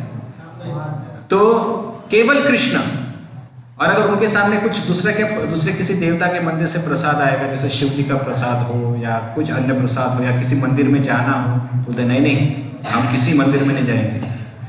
तो वास्तविक तौर पे उनका निर्णय सही है, मतलब उनका विश्वास कृष्ण के प्रति दृढ़ है, लेकिन वो ऐसा हो गया, मेरा समर्पण पति के लिए है, लेकिन मैं तुम्हारे माँ बाप की तरफ नहीं देखूंगी या तुम्हारे घर वालों का ध्यान नहीं रखूंगी, उनका सम्मान नहीं करूंगी, ये ऐसा बात हो गया, जो गलत है। तो उनका अच्छा है, मतलब वो जो क्या कहते हैं उसका, उनका जो कंक्लूजन है वो सही है, एकले ईश्वर कृष्ण सही है, लेकिन क्या है, उनका आचरण में थोड़ा सा गलत है, आचरण भाव गलत है, वहां पर अपमानी वृत्ति ज्यादा हो जाती है। इसलिए हमें श्री कृष्ण के शब्दों से सीखना है कि समर्पण कृष्ण के लिए, बाकी अन्य जितने भी लोग हैं देवी देवतागण हैं उनके लिए आदर और सम्मान है। ठीक है, आगे प्रभुपाद लिखते हैं, इस तरह यद्यपि भगवान का मुख्य उद्देश्य इंद्र के मिथ्या गर्व को चूर करना था, किंतु वे अपने भक्तों को यह भी याद दिलाना चाहते थे कि उन्हें अन्य तथाकथित देवताओं की ओर अपना ध्यान नहीं मोड़ना है, क्योंकि वास्तव में उनके भक्त तो पहले से ही परम सत्य अर्थात स्वयं सर्वशक्तिमान भगवान के साथ रह रहे हैं। तो यहाँ पर इस प्रकार का कर्मकांड का उपयोग करके या कर्मवाद का उपयोग करके वे ये भी बताना चाहते थे कि जब पहले से तुम्हारे साथ भगवान श्री कृष्ण विद्यमान है, भगवान साक्षात विद्यमान है, तो अन्य देवता के पास क्यों जा रहे हो, कोई आवश्यकता नहीं। आगे इन बातों पर विचार करते हुए भगवान ने हंसी हंसी में जो नास्तिक तर्क प्रस्तुत किया है उन्हें गंभीरता से नहीं लेना चाहिए। ऊपर बताते हैं कि श्री कृष्ण जो कुछ भी नंद महाराज से कह रहे हैं वो नास्तिक ज्ञान है। कौन सा ज्ञान है? नास्तिक ज्ञान। कोई भी बाद में ये ना कहे कि देखो कृष्ण ने भी भागवत में बताया कि कर्म कितना महत्वपूर्ण है, तो श्री कृष्ण ने ये कर्म का तत्व ज्ञान इसीलिए डाला ताकि वे नंद महाराज के इन पूजा पाठ का खंडन या रोकना चाहते थे, इसलिए उन्होंने नास्तिकवाद का उपयोग किया। इसलिए हमें इसको, इस तत्व ज्ञान को गंभीरता से नहीं लेना है। आगे श्री कृष्ण कहते हैं, अस्ति चेत ईश्वर कश्चित् फलरूप्यान्य कर्मणा कर्तरां भजते सोपि न हि अकर्तु प्रभुर्हि सः। यदि कोई परम नियंता हो भी जो अन्यों को उनके कर्मों का फल प्रदान करता हो, तो उसे भी कर्म करने वाले पर आश्रित रहना होगा। वस्तुतः जब तक सकाम कर्म संपन्न न हो ले, तब तक सकाम कर्म फलों के प्रदाता के अस्तित्व का प्रश्न ही नहीं उठता। इसका अर्थ यह है, समझना, श्री कृष्ण कह रहे हैं कि जब तक मैं कर्म करूंगा ही नहीं, तो देवता या ईश्वर कोई भी क्यों ना हो मुझे फल कैसे दे सकते हैं? समझ रहे? अगर मैं काम ही नहीं करूंगा तो मेरा बॉस मुझे पगार क्यों देगा? तो श्री कृष्ण यही कह रहे हैं, सब कुछ कर्म पर डिपेंड है। अगर तुम कर्म नहीं करोगे तो इंद्रदेव चाहकर भी तुम्हें कुछ नहीं दे सकता। इसका मतलब यह हुआ कि सभी देवतागण जो है वो कर्म पर निर्भर है, ऐसा इस श्लोक का अर्थ होता है। तो क्या ये सच है? सच है। इसके कुछ अपवाद हो सकता है? अगर आप काम नहीं करोगे तो आपका बॉस पगार नहीं देगा, ये बात सच है, लेकिन इसके लिए कुछ अपवाद भी हो सकता है ना। अगर बॉस खुश हो गया आपके ऊपर तो कहेगा 1 महीने के लिए छुट्टी लो, फुल पेमेंट, ऐसा भी कर सकता है। तो ये इस कर्मवाद में नहीं आता। तो वहां पर कॉजलेस मर्सी या कृपा ये संबंध ही नहीं आता। तुम कर्म करोगे तो ही फल मिलेगा, तो भगवान की कृपा का संबंध ही नहीं आता यहाँ पर। लेकिन हमें पता है कि भगवान की कृपा होती है, अपने भक्तों पर वो विशेष कृपा करते हैं। तो तुम अच्छी तरह से कर्म करो या पूरी तरह से भक्ति करो या ना करो, भगवान की अगर इच्छा हो गई तो आपको कृपा करेंगे और आपको भगवत धाम भी ले जाएंगे, आपकी योग्यता नहीं होगी तब भी। जैसे अजामिल का उदाहरण है ना, यमदूत बोल रहे थे तो इसने किया क्या, इतना पापी व्यक्ति था, लेकिन श्री कृष्ण के नाम उच्चारण मात्र से सारे पाप भूल गए। अब ये कर्मवाद के खिलाफ है पूरी तरह से, हरि नाम की महिमा कर्मवाद के पूरी तरह से खिलाफ है। तो ये इस जगह पे चर्चा नहीं की गई है।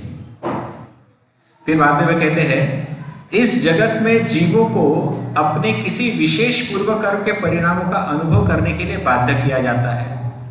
मतलब श्री कृष्ण कहते हैं जो कोई भी जन्म लेता है अपने पूर्व कर्म का फल भोगने के लिए ही जन्म लेता है, क्योंकि भगवान इंद्र किसी तरह भी मनुष्य के भाग्य को बदल नहीं सकते जो उनके स्वभाव से ही उत्पन्न होता है, तो फिर लोग उनकी पूजा क्यों करें।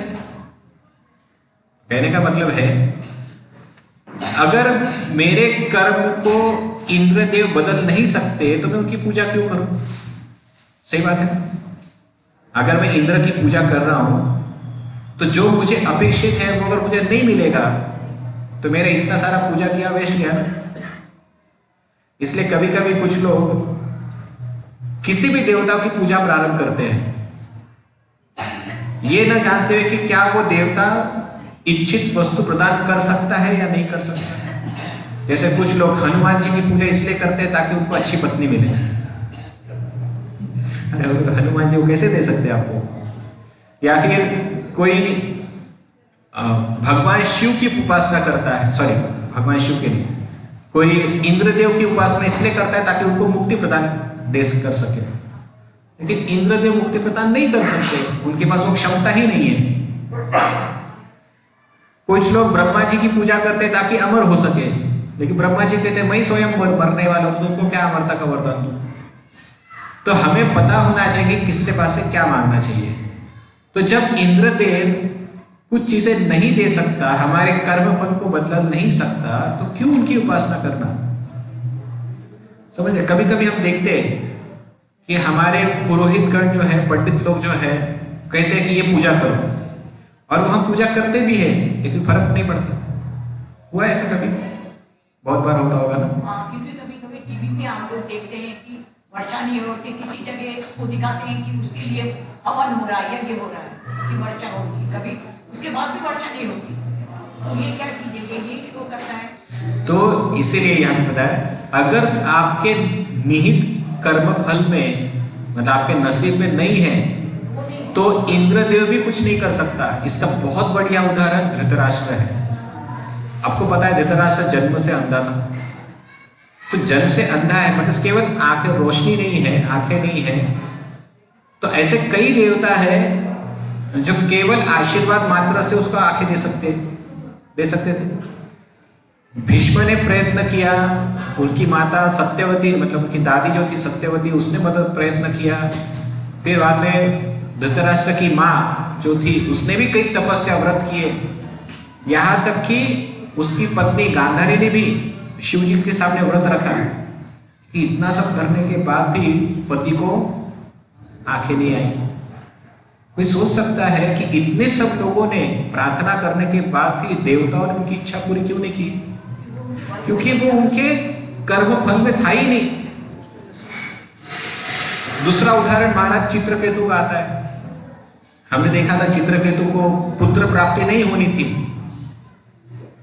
लेकिन उन्हें जबरदस्ती कहीं से महाराज अंगिरा ऋषि से पुत्र प्राप्ति कर ली, लेकिन वो ज्यादातर टिका नहीं क्योंकि उनके नसीब में या उनके कर्म फल में पुत्र या संतान प्राप्ति थी ही नहीं।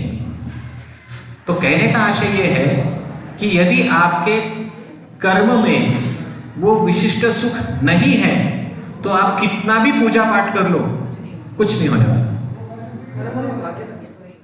एक ही बात है, भाग्य कर्म पर ही तो डिपेंड है, कर्म से ही तो बनता है। अगला आपका जो भी भाग्य आने वाला है वो आज के कर्मों पर तो डिपेंड है। तो आपका भाग्य आपके कर्म पर डिपेंड है। तो श्री कृष्ण देखो कितने चतुराई से एक नास्तिकवाद प्रस्तुत कर रहे हैं। वो देखिए क्यों देव की पूजा करने का, इन देवी देवता की पूजा करने की आवश्यकता, सब कुछ कर्म पर डिपेंड है। आगे चल के भगवान श्री कृष्ण भी बताते हैं, बहुत सुंदर उदाहरण देते हैं कि आप कहते हैं कि इंद्रदेव की पूजा करोगे तो वर्षा होगी, लेकिन कुछ ऐसी भी जगह है जहां पर कोई इंद्र की पूजा नहीं करता, वहां पे भी तो वर्षा होती है। तो श्री कृष्ण के देखो समुद्र में कभी कोई बारिश होती है, समुद्र में कौन यज्ञ करता है? जो निर्जन स्थल है जैसे मरुभूमि है, मतलब रेगिस्तान है जहां पे कोई नहीं रहता, कभी कभी वहां पर भी बारिश हो जाती है। तो ऐसी जगह पर भी बारिश होती है जहां पर कोई यज्ञ नहीं करता। तो ये दर्शाता है कि बारिश होना न होना ये इंद्र पे डिपेंड नहीं है, ये प्रकृति का कार्य है, जो प्रकृति अपना अपना कार्य करते रहती है। तो एक प्रकार से श्री कृष्ण इस प्रकार से उलझा रहे हैं पूरे ब्रजवासियों को अपने क्या बोलते हैं वाक चतुराई से, कि सामने वाला व्यक्ति सोचता है हाँ प्रभु जी बराबर है। कोई व्यक्ति अगर श्री कृष्ण के जो उपदेश स्वीकार सुनेगा तो नास्तिकवादी भी बोलेंगे देखो कृष्ण कह रहे क्या बढ़िया आर्ग्यूमेंट है कृष्ण के, चलो इसका इस्तेमाल करते हैं नास्तिकवाद प्रचार करने के लिए, तो सक्सेसफुल हो जाएंगे। अगर कोई कहेगा कि वर्षा जो है यज्ञ पर डिपेंड रहती है, तो ये कृष्ण का आर्ग्यूमेंट लेके कोई भी हरा सकता है सामने वाले को। तो कहने का मतलब कि श्री कृष्ण बहुत चतुर है, लेकिन वो अपनी चतुराई का उपयोग ब्रजवासी को केवल और केवल कृष्ण की तरफ या भगवान की तरफ आकर्षित करने के लिए कर रहे हैं। आगे में कहते हैं अतएव मनुष्य को चाहिए कि वह कर्म ही ठीक से पूजा करे, कर्म की ही ठीक से पूजा करे। देखो यहाँ पे कर्म ही पूजा, ये श्री कृष्ण स्वयं बता रहे हैं। मनुष्य को अपने स्वभाव के अनुरूप स्थिति में बने रहना चाहिए और अपने ही कर्तव्य का निर्वाह करते रहना चाहिए। श्री कृष्ण बता रहे हैं कि यदि कोई अपना निहित कर्म सही ढंग से करे तो उसे सारे फल सारे सुख आसानी से प्राप्त होते हैं। निसंदेह जिससे हम अच्छी तरह रह सकते हैं वही वास्तव में हमारा पूज्य अर्च विग्रह है। मतलब जिस वस्तु से या जिस कारणों से हमारी उपजीविका चलती है वो हमारा वास्तविक अर्च विग्रह मतलब उपास्य देव है। कभी कभी आपने देखा होगा कुछ जंगली आदिवासी लोग कुल्हाड़ी की पूजा करते हैं। क्यों? क्योंकि कुल्हाड़ी से उनकी उपजीविका चलती है, लकड़ी बेचते हैं, लकड़ी बेच के पैसा कमाते हैं, घर चलाते हैं, तो उनको वो लकड़ी की पूजा करते हैं। कुछ लोग दशहरे के दिन औजारों की पूजा करते हैं, क्योंकि वो जो औजार है वो उनकी उपजीविका का साधन है। तो आमतौर पर ये जो इस प्रकार की उपासना है, इस प्रकार की पूजा की जाती है, खासतौर पर दशहरे के दिन मतलब शस्त्रों की पूजा, ये कर्मकांडी लोग भी करते हैं और भक्त भी करते हैं। कर्मकांडी किस लिए करते हैं? क्योंकि उन्हें लगता है कि ये सब करने से मतलब ये क्यों कर रहे हैं, क्योंकि ये हमारी उपजीविका का साधन है।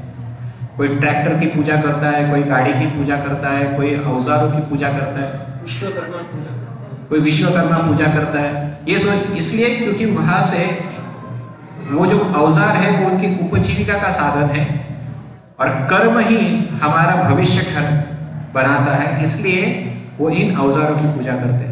भक्त भी कभी कभी ऐसी पूजा करते हुए देखते हैं, लेकिन भक्त क्यों करते हैं? क्योंकि ये जो वस्तु है, ये जो औजार है, ये मैं भगवान की सेवा में लगाने वाला हूँ। भगवान की सेवा में लगाने के कारण ये जो वस्तु है ये भगवान से अभिन्न है, इसलिए उस भाव से वो उन वस्तुओं की उपासना करता है। जैसे कुछ लोग झाड़ू की उपासना करते हैं, अभी हम देखते हैं मंदिर में भी कुछ लोग झाड़ू की, या कुछ नई गाड़ी आती है तो नई गाड़ी की पूजा करते हैं। तो ऐसा नहीं कि गाड़ी की पूजा इसलिए करें क्योंकि वो गाड़ी से उनकी उपजीविका चलने वाली है। गाड़ी की पूजा इसलिए की जाती है क्योंकि वो गाड़ी भगवान की भक्ति में हमें सहायक बनेगी, इसलिए हम उनकी पूजा करते हैं। ठीक है, तो भक्त भी वही कार्य करते हैं, कर्मकांडी लोग भी वही कार्य करते हैं, लेकिन दोनों की चेतना में अंतर होता है। भक्त उस वस्तु का उपयोग कृष्ण की सेवा में करते हैं और जो कर्मकांडी है उस वस्तु का उपयोग खुद की उपजीविका के लिए करते हैं। ठीक है, तो श्री कृष्ण भी यहाँ पर यही बता रहे हैं इन ग्वाल बालों से या इन ब्रजवासियों से कि हमारे उपजीविका का साधन कौन है? गैया है, जंगल है, गोवर्धन पर्वत है, ब्राह्मण है, इन सब से हमारी उपजीविका चलती है। तो हमें किसकी पूजा करनी चाहिए फिर? गोवर्धन की पूजा करें। तो ये कृष्ण यहाँ पे बता रहे हैं यदि हम उसे छोड़कर अन्य वस्तु की शरण ग्रहण करते हैं तो भला हमें असली लाभ कैसे प्राप्त हो सकता है? ब्राह्मण वेदों का अध्ययन और अध्यापन करके, शासक वर्ग का सदस्य पृथ्वी की रक्षा करके, वैश्य व्यापार करके तथा शूद्र अपने से ऊंची श्रेणियों के द्विजों की सेवा करके अपना जीवन निर्वाह करता है। तो हर एक व्यक्ति अपना जीवन निर्वाह इन सब चीजों को लेकर करता है। तो हम वैश्य होने के नाते वैश्य की वृत्ति पर कार्य 4 प्रकार के माने गए हैं: कृषि, व्यापार, गोरक्षा और बिजनेस, धन का लेन देन। तो ये वैश्य के कार्य है। जो कोई भी ये 4 प्रकार के कार्य करता है उसे वैश्य समझना चाहिए। हम इनमें से केवल गोरक्षा में ही सदैव लगे रहते हैं। श्री कृष्ण कह रहे हैं इन चारों में से हम केवल गोरक्षा में लगे रहते हैं। तो हमारे वास्तविक उपास्य कौन होना चाहिए? गाय होनी चाहिए। सृजन, पालन तथा संहार का कारण प्रकृति के 3 गुण, सत्वगुण, रजोगुण तथा तमोगुण है।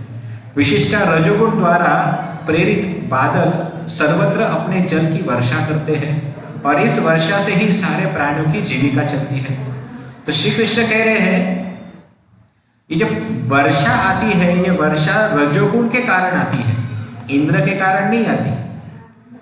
तो हमें रजोगुण से उत्पन्न इस वर्षा से जो इस पहाड़ पर गिरती है और उससे घास उगती है, तो हमें उसकी पूजा करनी चाहिए। हे पिताश्री, हमारे घर तो नगरों में है, न तो नगरों में है न कस्बों या गांवों में है। वनवासी होने से हम सदैव जंगल में तथा पर्वतों पर रहते आए हैं। अतः गौवों, ब्राह्मणों तथा गोवर्धन पर्वत के आनंद हेतु यज्ञ का शुभारंभ हो। तो ऐसा उन्होंने स्पष्ट किया। इंद्र की पूजा करने की कोई आवश्यकता नहीं। इंद्र के पूजन के लिए जितनी सामग्री एकत्र की गई है उससे यह यज्ञ संपन्न किया जाए, ऐसा श्री कृष्ण ने फाइनल अपना निर्धार बता दिया।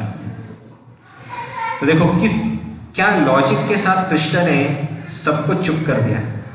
इंद्र पूजा बंद करने के लिए भी ये सब आर्गुमेंट सुनने के बाद यदि किसी व्यक्ति को भक्ति के ज्ञान के बारे में जो अनजान है, भक्ति के तत्व के बारे में, तो ये आर्गुमेंट सुनने के बाद वो भी कहेगा सही बात है, देवी देवता की पूजा बंद कर देनी चाहिए, कर्म की पूजा करनी चाहिए, है ना। श्रील प्रभुपाद तात्पर्य बहुत सुंदर लिखते हैं। श्रीधर स्वामी के अनुसार भगवान ने इस अध्याय में सिद्धांत की 6 बातें बताई। तो जो भी हमने सुना कर्म मीमांसा तत्व ज्ञान, श्री कृष्ण ने 6 मुद्दों का चर्चा किया। अभी आपका एक कार्य है, इन 6 के 6 मुद्दों को आपको खंडन करना है। मतलब श्री कृष्ण ने जो 6 मुद्दे इस जगह पर देव पूजा को लेकर बताई, उसका आपको खंडन करना है, जिससे मैं समझूंगा कि आपको समझ में आया कि नहीं आया। तो पहला मुद्दा है, श्री कृष्ण के अनुसार या कर्म तत्व ज्ञान के अनुसार केवल कर्म ही किसी के भाग्य को निश्चय कर सकता है। सही है या गलत है? गलत है। कैसे गलत है? हाँ, कर्मवाद नास्तिकता है, लेकिन गलत कैसे हो सकता है ये? हाँ, तो मैं वही पूछ रहा हूँ कि खंडन कर रहे हैं, लेकिन हाँ,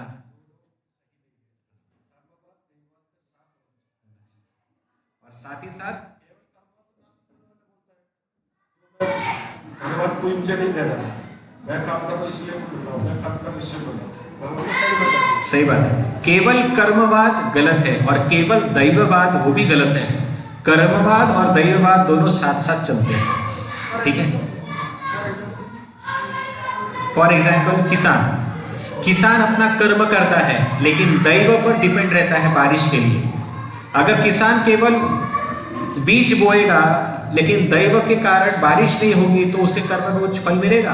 नहीं मिलेगा। देव से आपका मतलब प्रकृति का, इंद्र का नहीं। मतलब हाँ, नहीं, इंद्र भी है। इंद्र का तो हमने, हाँ, तो वही तो मैं कर रहा हूँ। तो भगवान श्री कृष्ण जो है, श्री कृष्ण कर्मवाद का प्रस्तुतिकरण कर रहे हैं। तो एक प्रकार से हम कृष्ण के अगेंस्ट में उनका खंडन कर रहे हैं। तो कृष्ण कह रहे हैं कि इंद्र की पूजा करने की कोई आवश्यकता नहीं। अभी हमें खंडन करना है कि Krishna how you are wrong, आपका कर्मवाद कैसे गलत है। तो हमें सिद्ध करना है कि इंद्र का रोल है, ये हमें सिद्ध करना है।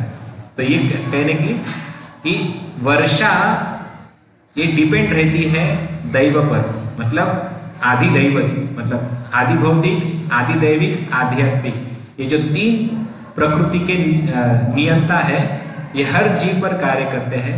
तो दैव जो है बिना दैव के केवल कर्म कोई काम का नहीं। दूसरा उदाहरण दे सकते हैं कि कोई कहेगा कि बहुत मेहनत करो और आप सक्सेसफुल होगे, तो अगर केवल मेहनत करने से कोई सक्सेसफुल होता तो मैं ये कहता हूँ कि मुंबई में बहुत सारे हाथ गाड़ी वाले लोग हैं, वो तो अभी करोड़पति हो जाने चाहिए थे, लेकिन ऐसा नहीं होता।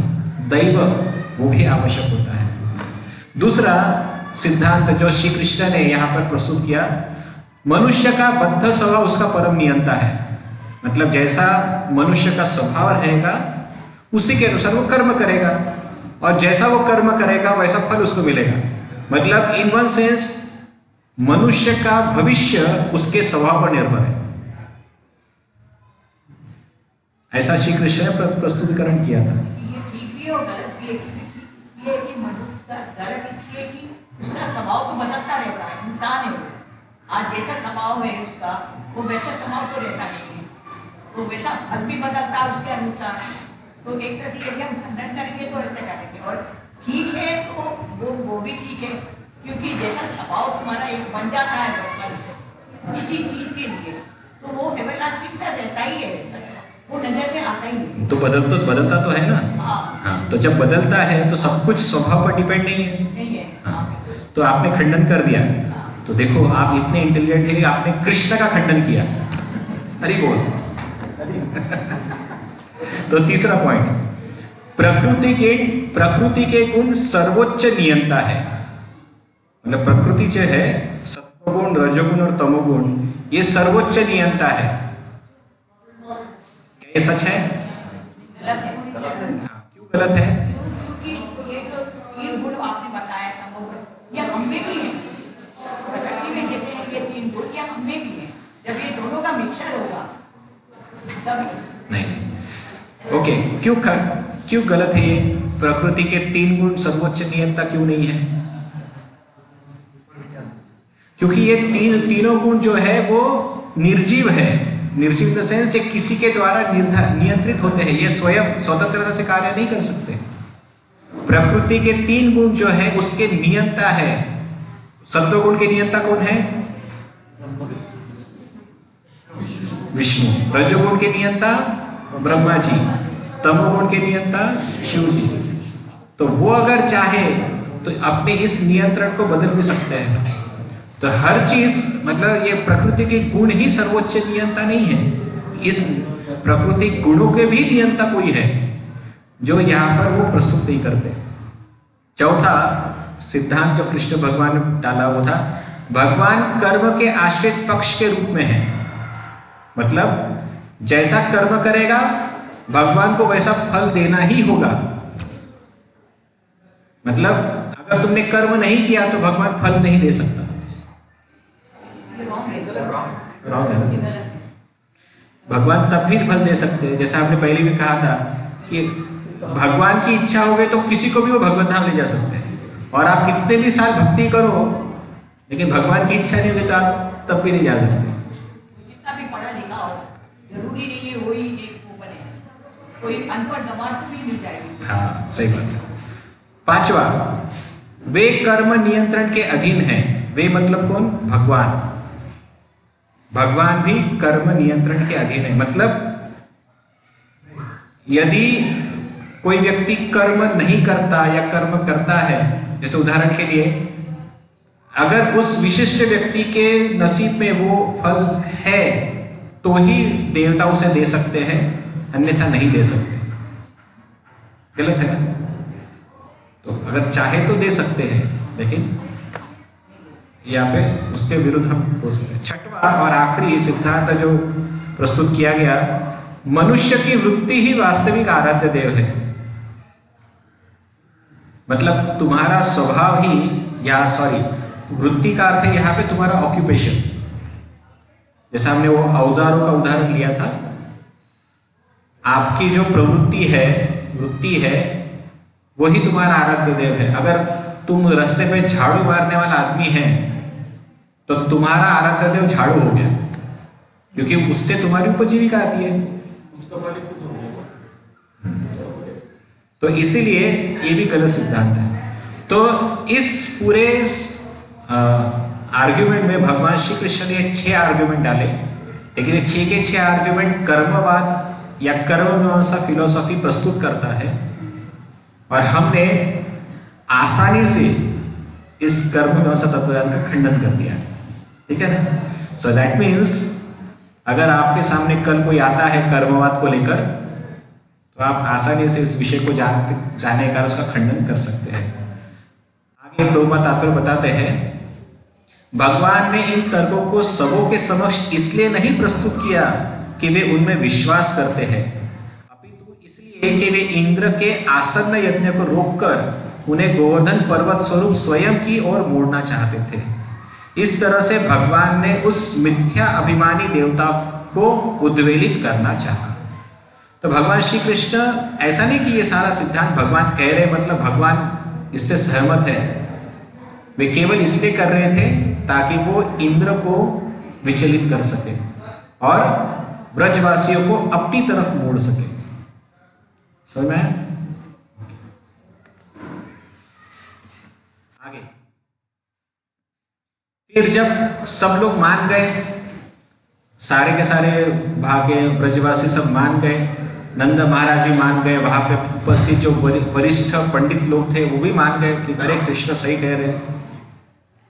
तो सभी ब्रजवासियों ने मिलकर कृष्ण की बात को स्वीकार किया और सबों ने कहा कि ठीक है कृष्ण, हम इंद्र पूजा बंद करते हैं और हम आप जो कहेंगे गोवर्धन की पूजा करना तो हम वो प्रारंभ करते हैं। तो वास्तव में भगवान श्री कृष्ण ने गोवर्धन पूजा ही नहीं प्रस्तुत की, गोवर्धन पूजा, गो पूजा और ब्राह्मण पूजा, ये तीनों पूजा करने का सजेशन उन्होंने दिया। लेकिन ये तीनों की तीनों पूजा इस गोवर्धन पूजा के साथ पूरी हो जाती है। तो गोवर्धन पूजा कैसी करनी है, भगवान को कैसी अपेक्षित है, वो अभी विधि यहाँ पर बताई गई है। श्री कृष्ण गोवर्धन पूजा कैसे मनाना चाहते हैं, वे कहते हैं खीर से लेकर तरकारी के शोरबे तक विविध पकवान तैयार किए जाए। तरकारी के शोरबे प्रभुपाद कहते हैं वेजिटेबल सूप, अलग अलग प्रकार के वेजिटेबल सूप गोवर्धन पर्वत को चढ़ाए, मतलब खीर से लेकर अलग अलग वेजिटेबल सूप सर्व किया जाए। अनेक प्रकार के बढ़िया पापड़ तल लिए जाए या सेक लिए जाए, मतलब अलग अलग पापड़ भी भगवान चाहते हैं, उनको पसंद है पापड़। दूध के जितने भी पदार्थ बन सके उन्हें इस यज्ञ के लिए एकत्र कर लिया जाए। तो अलग अलग दूध के पदार्थ भगवान कह रहे हैं। वैदिक मंत्रों में पटु ब्राह्मणों को चाहिए कि यज्ञ की अग्नियों को ठीक से आह्वान करें, मतलब in one sense they authorized Brahmin चाहते हैं। अभी यहाँ पर ऑथोराइज्ड ब्राह्मण का अर्थ as per the definition of lord Krishna, ऐसा कहा जाता है कि पहले के जमाने में माचिस की तीलियों से यज्ञ प्रज्वलित नहीं किया जाता था। ब्राह्मण में इतनी शक्ति होती थी कि केवल वो मंत्र द्वारा यज्ञ अग्नि प्रज्वलित करते थे। तो ये दर्शाता था कि वो ब्राह्मण अधिकृत है या नहीं है। इसका अर्थ यह हुआ अधिकृत ब्राह्मण मतलब वो ब्राह्मण जो मंत्र के द्वारा अग्नि प्रज्वलित कर सके। है कोई ब्राह्मण ऐसा है क्या? वो अरणी, वो ब्राह्मण वो ठीक है, लेकिन मंत्र उच्चारण के द्वारा कर सकते हैं, वो हायर है। निचला स्तर अरणी के लकड़ियों से जब वो ब्राह्मण अपने ब्राह्मणत्व में प्रकट हो जाता है तो उसके मंत्रों में इतनी शक्ति होती है कि वो अग्नि को भी प्रज्वलित करता है। ठीक है, तो ये स्टैंडर्ड भगवान श्री कृष्ण अपेक्षित करते हैं ब्राह्मणों के लिए। तत्पश्चात तुम लोग पुरोहित को उत्तम भोजन कराओ और उन्हें गौवे तथा अन्य भेंट दान में दो। मतलब गोवर्धन की पूजा हो जाने के पश्चात आप उन कौन से ब्राह्मणों को, वो टर्म्स एंड कंडीशन आना चाहिए, ऐसे ब्राह्मणों को भोजन कराओ और उन्हें गाय दान में दो। कुत्तों तथा चांडालों जैसे पतितात्माओं समेत हर एक को उपयुक्त भोजन देने के बाद तुम सबों को चाहिए कि गौओं को घास दो और तब गोवर्धन पर्वत को अपनी सादर भेंट चढ़ाओ। यहाँ पे बताया है, विधि बताइए कि स्वयं अन्न ग्रहण करने के पहले जो पतित लोग हैं, जो बद्ध जीव है, जो बाहर जो भिखारी है या अन्य निचली जाति वगैरह ऐसा कुछ है, तो सबसे पहले उनको भोजन कराओ। उनको भर पेट भोजन कराने के पश्चात फिर आप स्वयं भोजन करके फिर गोवर्धन पर्वत को भेंट चढ़ाने चले जाओ। मतलब घर के अंदर गोवर्धन पूजा सेलिब्रेट करो, फिर गोवर्धन पर्वत के पास जाके भेंट को चढ़ाया करो। आगे, भर पेट भोजन करने के बाद तुम में से हर एक को वस्त्र तथा आभूषण से खूब सजना चाहिए, अपने शरीर में चंदन लेप करना चाहिए और तत्पश्चात गाय, ब्राह्मण, यज्ञ की अग्नियां तथा गोवर्धन पर्वत की प्रदक्षिणा करनी चाहिए। तो यहाँ पर यह भी बताया है कि बहुत अच्छे अच्छे कपड़े पहनने चाहिए, सुंदर अलंकार से आप आभूषित होकर फिर आप गोवर्धन की परिक्रमा करो। ये भगवान चाहते हैं इस प्रकार का गोवर्धन पूजा करना। हे पिताश्री, यह मेरा विचार है और यदि आपको अच्छा लगे तो आप इसे कीजिए। ऐसा यज्ञ गौओं, ब्राह्मण तथा गोवर्धन पर्वत को एवं मुझको भी अत्यंत प्रिय होगा। जब नंद तथा वृंदावन के अन्य वृद्धजनों ने श्री कृष्ण का वचन सुना तो उन्होंने इसे उचित मान लिया। तो इस प्रकार से सबने जो कृष्ण ने कहा उस प्रकार से सारे विधि संपन्न करने का निर्णय किया। तत्पश्चात उन्होंने विराट अद्वितीय दिव्य स्वरूप धारण किया और गोवर्धन पर्वत पर चढ़ाए गए सारे भोजन तथा उपहारों को निगल लिया।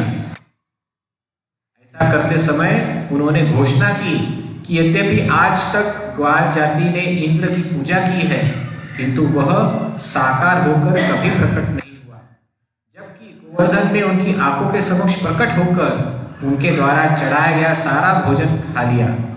अतएव उन्हें चाहिए कि वे सब अब गोवर्धन पर्वत को नमस्कार करें।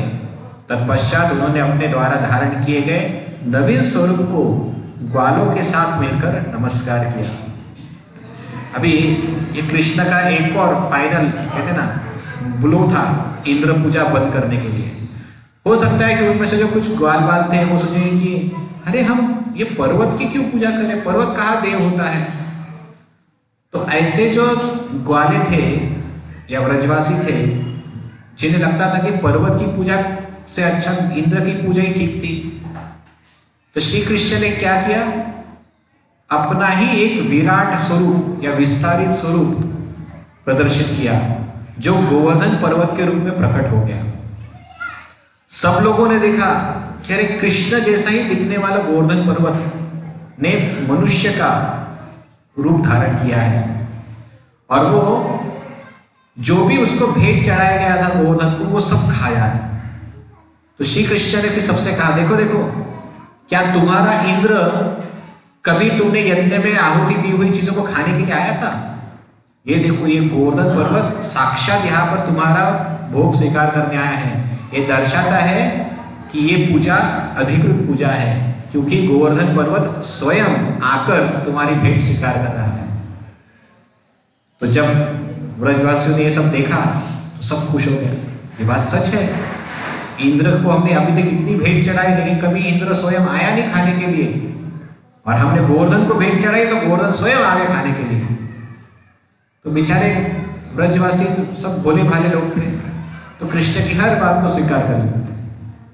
और फिर कृष्ण ने स्वयं का एग्जाम्पल देते हुए खुद जाकर अपने ही स्वरूप को गोवर्धन को साष्टांग प्रणाम किया और सभी ब्रजवासियों को कहा कि तुम भी प्रणाम करो। तो कृष्ण ने भी प्रणाम किया गोवर्धन को और सभी ब्रजवासियों ने मिलकर गोवर्धन को प्रणाम किया, और इसके पश्चात हर कोई व्यक्ति उसकी परिक्रमा करने लगा। तो हमारे आचार्यगण बताते हैं कि गोवर्धन पूजा कैसे सेलिब्रेट हुई। आचार्य बताते हैं कि गोवर्धन के नजदीक एक बड़ा सा एरिया है जहां पर सब ये भेंटें चढ़ाई गई थी, वो नाम याद नहीं आ रहा, जहां पर ये सारी भेंट चढ़ाई गई थी।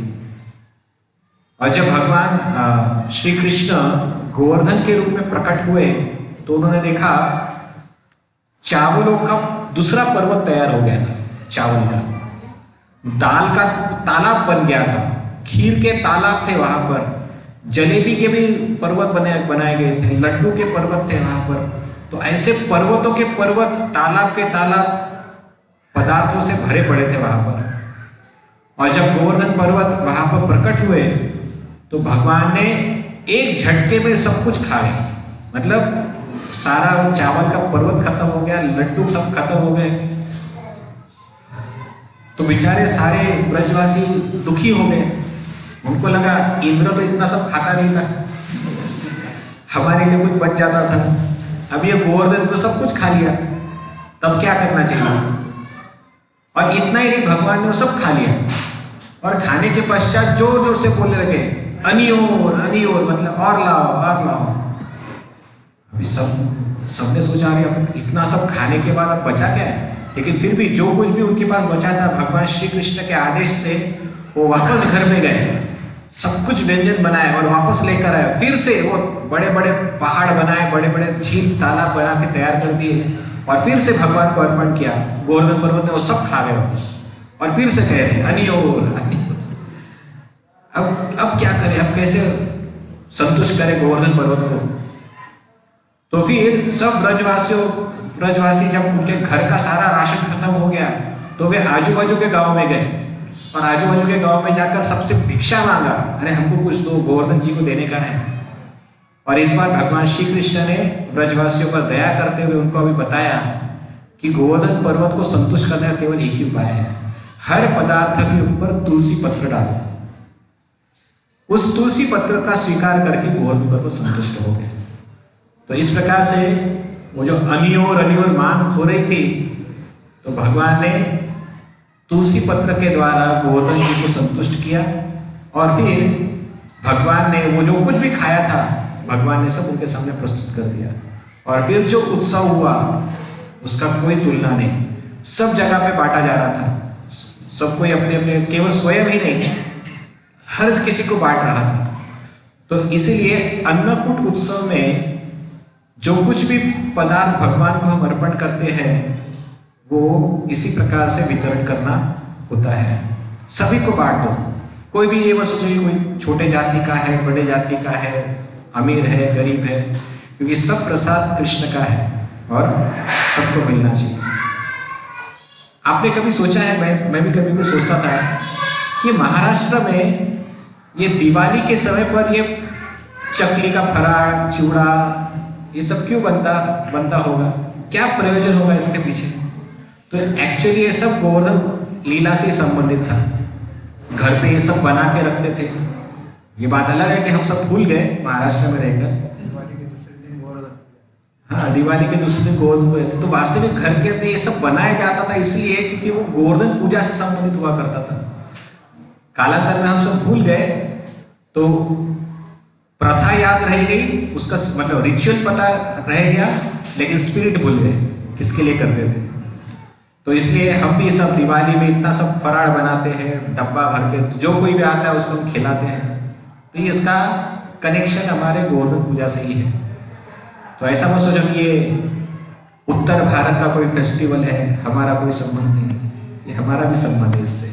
ओके, तो अभी हम यही पे रुकते हैं। कल हम देखेंगे, नेक्स्ट वीक देखेंगे कि इंद्र अब क्या करता है। ठीक है, किसी का कोई प्रश्न है अभी तक विषय पर? कर्बानी देणार आहे तो बाकी जेवणा विचारायचं होते, प्रश्न तरी का विचार म्हणून तर ते चुकीचं आहे। प्रभु जी का सवाल है, अगर भाग्य अगर कर्म से ही आने वाला है तो कृष्ण की पूजा ही क्यों करनी है। जो आप कह रहे हैं ना वही कृष्ण कह रहे हैं। अभी कृष्ण क्यों कह रहे हैं ऐसा, कृष्ण को भी पता है ये सिद्धांत गलत है। कौन सा सिद्धांत? सब कर्म पर डिपेंड है, ये सिद्धांत गलत है। तो ऐसा नहीं है कि हम स्वीकार करते हैं सिद्धांत को, लेकिन कृष्ण भगवान जो है इस सिद्धांत का उपयोग पूजा पाठ बंद करने के लिए कर रहे थे। जो पूजा हो रही थी इंद्र की, वो पूजा बंद करने के लिए ये सिद्धांत का उपयोग कर रहे, जो गलत था। श्री कृष्ण से स्वीकार नहीं करते। श्री कृष्ण इस कर्म तत्व ज्ञान से खिलाफ है। तो ऐसा है कि कर्म पर ही सब डिपेंड रहता है, ऐसा नहीं है। इसलिए हमें कृष्ण की पूजा करनी चाहिए, सब कुछ कर्म पर डिपेंड नहीं है। जैसे कि वेद भगवत से आया, लेकिन उनका अवतार में स्वतंत्र बंद करने के लिए भगवान वेद को तिरस्कार करने के लिए बोला, तो पर्टिकुलर उद्देश्य के लिए। तो ये पर्टिकुलर उद्देश्य के लिए ऐसा कर्म तत्व ज्ञान बोला जा रहा है, इसे हमें स्वीकार करने की आवश्यकता नहीं है। ओके, अच्छे और बुरे कर्म ये तो है पक्का। यदि हम अच्छे कर्म करेंगे तो उसका फल भी हमें अच्छा मिलेगा। कर्म तो ये भी बताता है ना कि कर्म कैसे करेंगे, साथ के साथ जो घटित होता है ये उसका बहुत कुछ डिपेंड है कर्म पर। तुम जैसा होगे उन्होंने कहा वैसे ही काटोगे।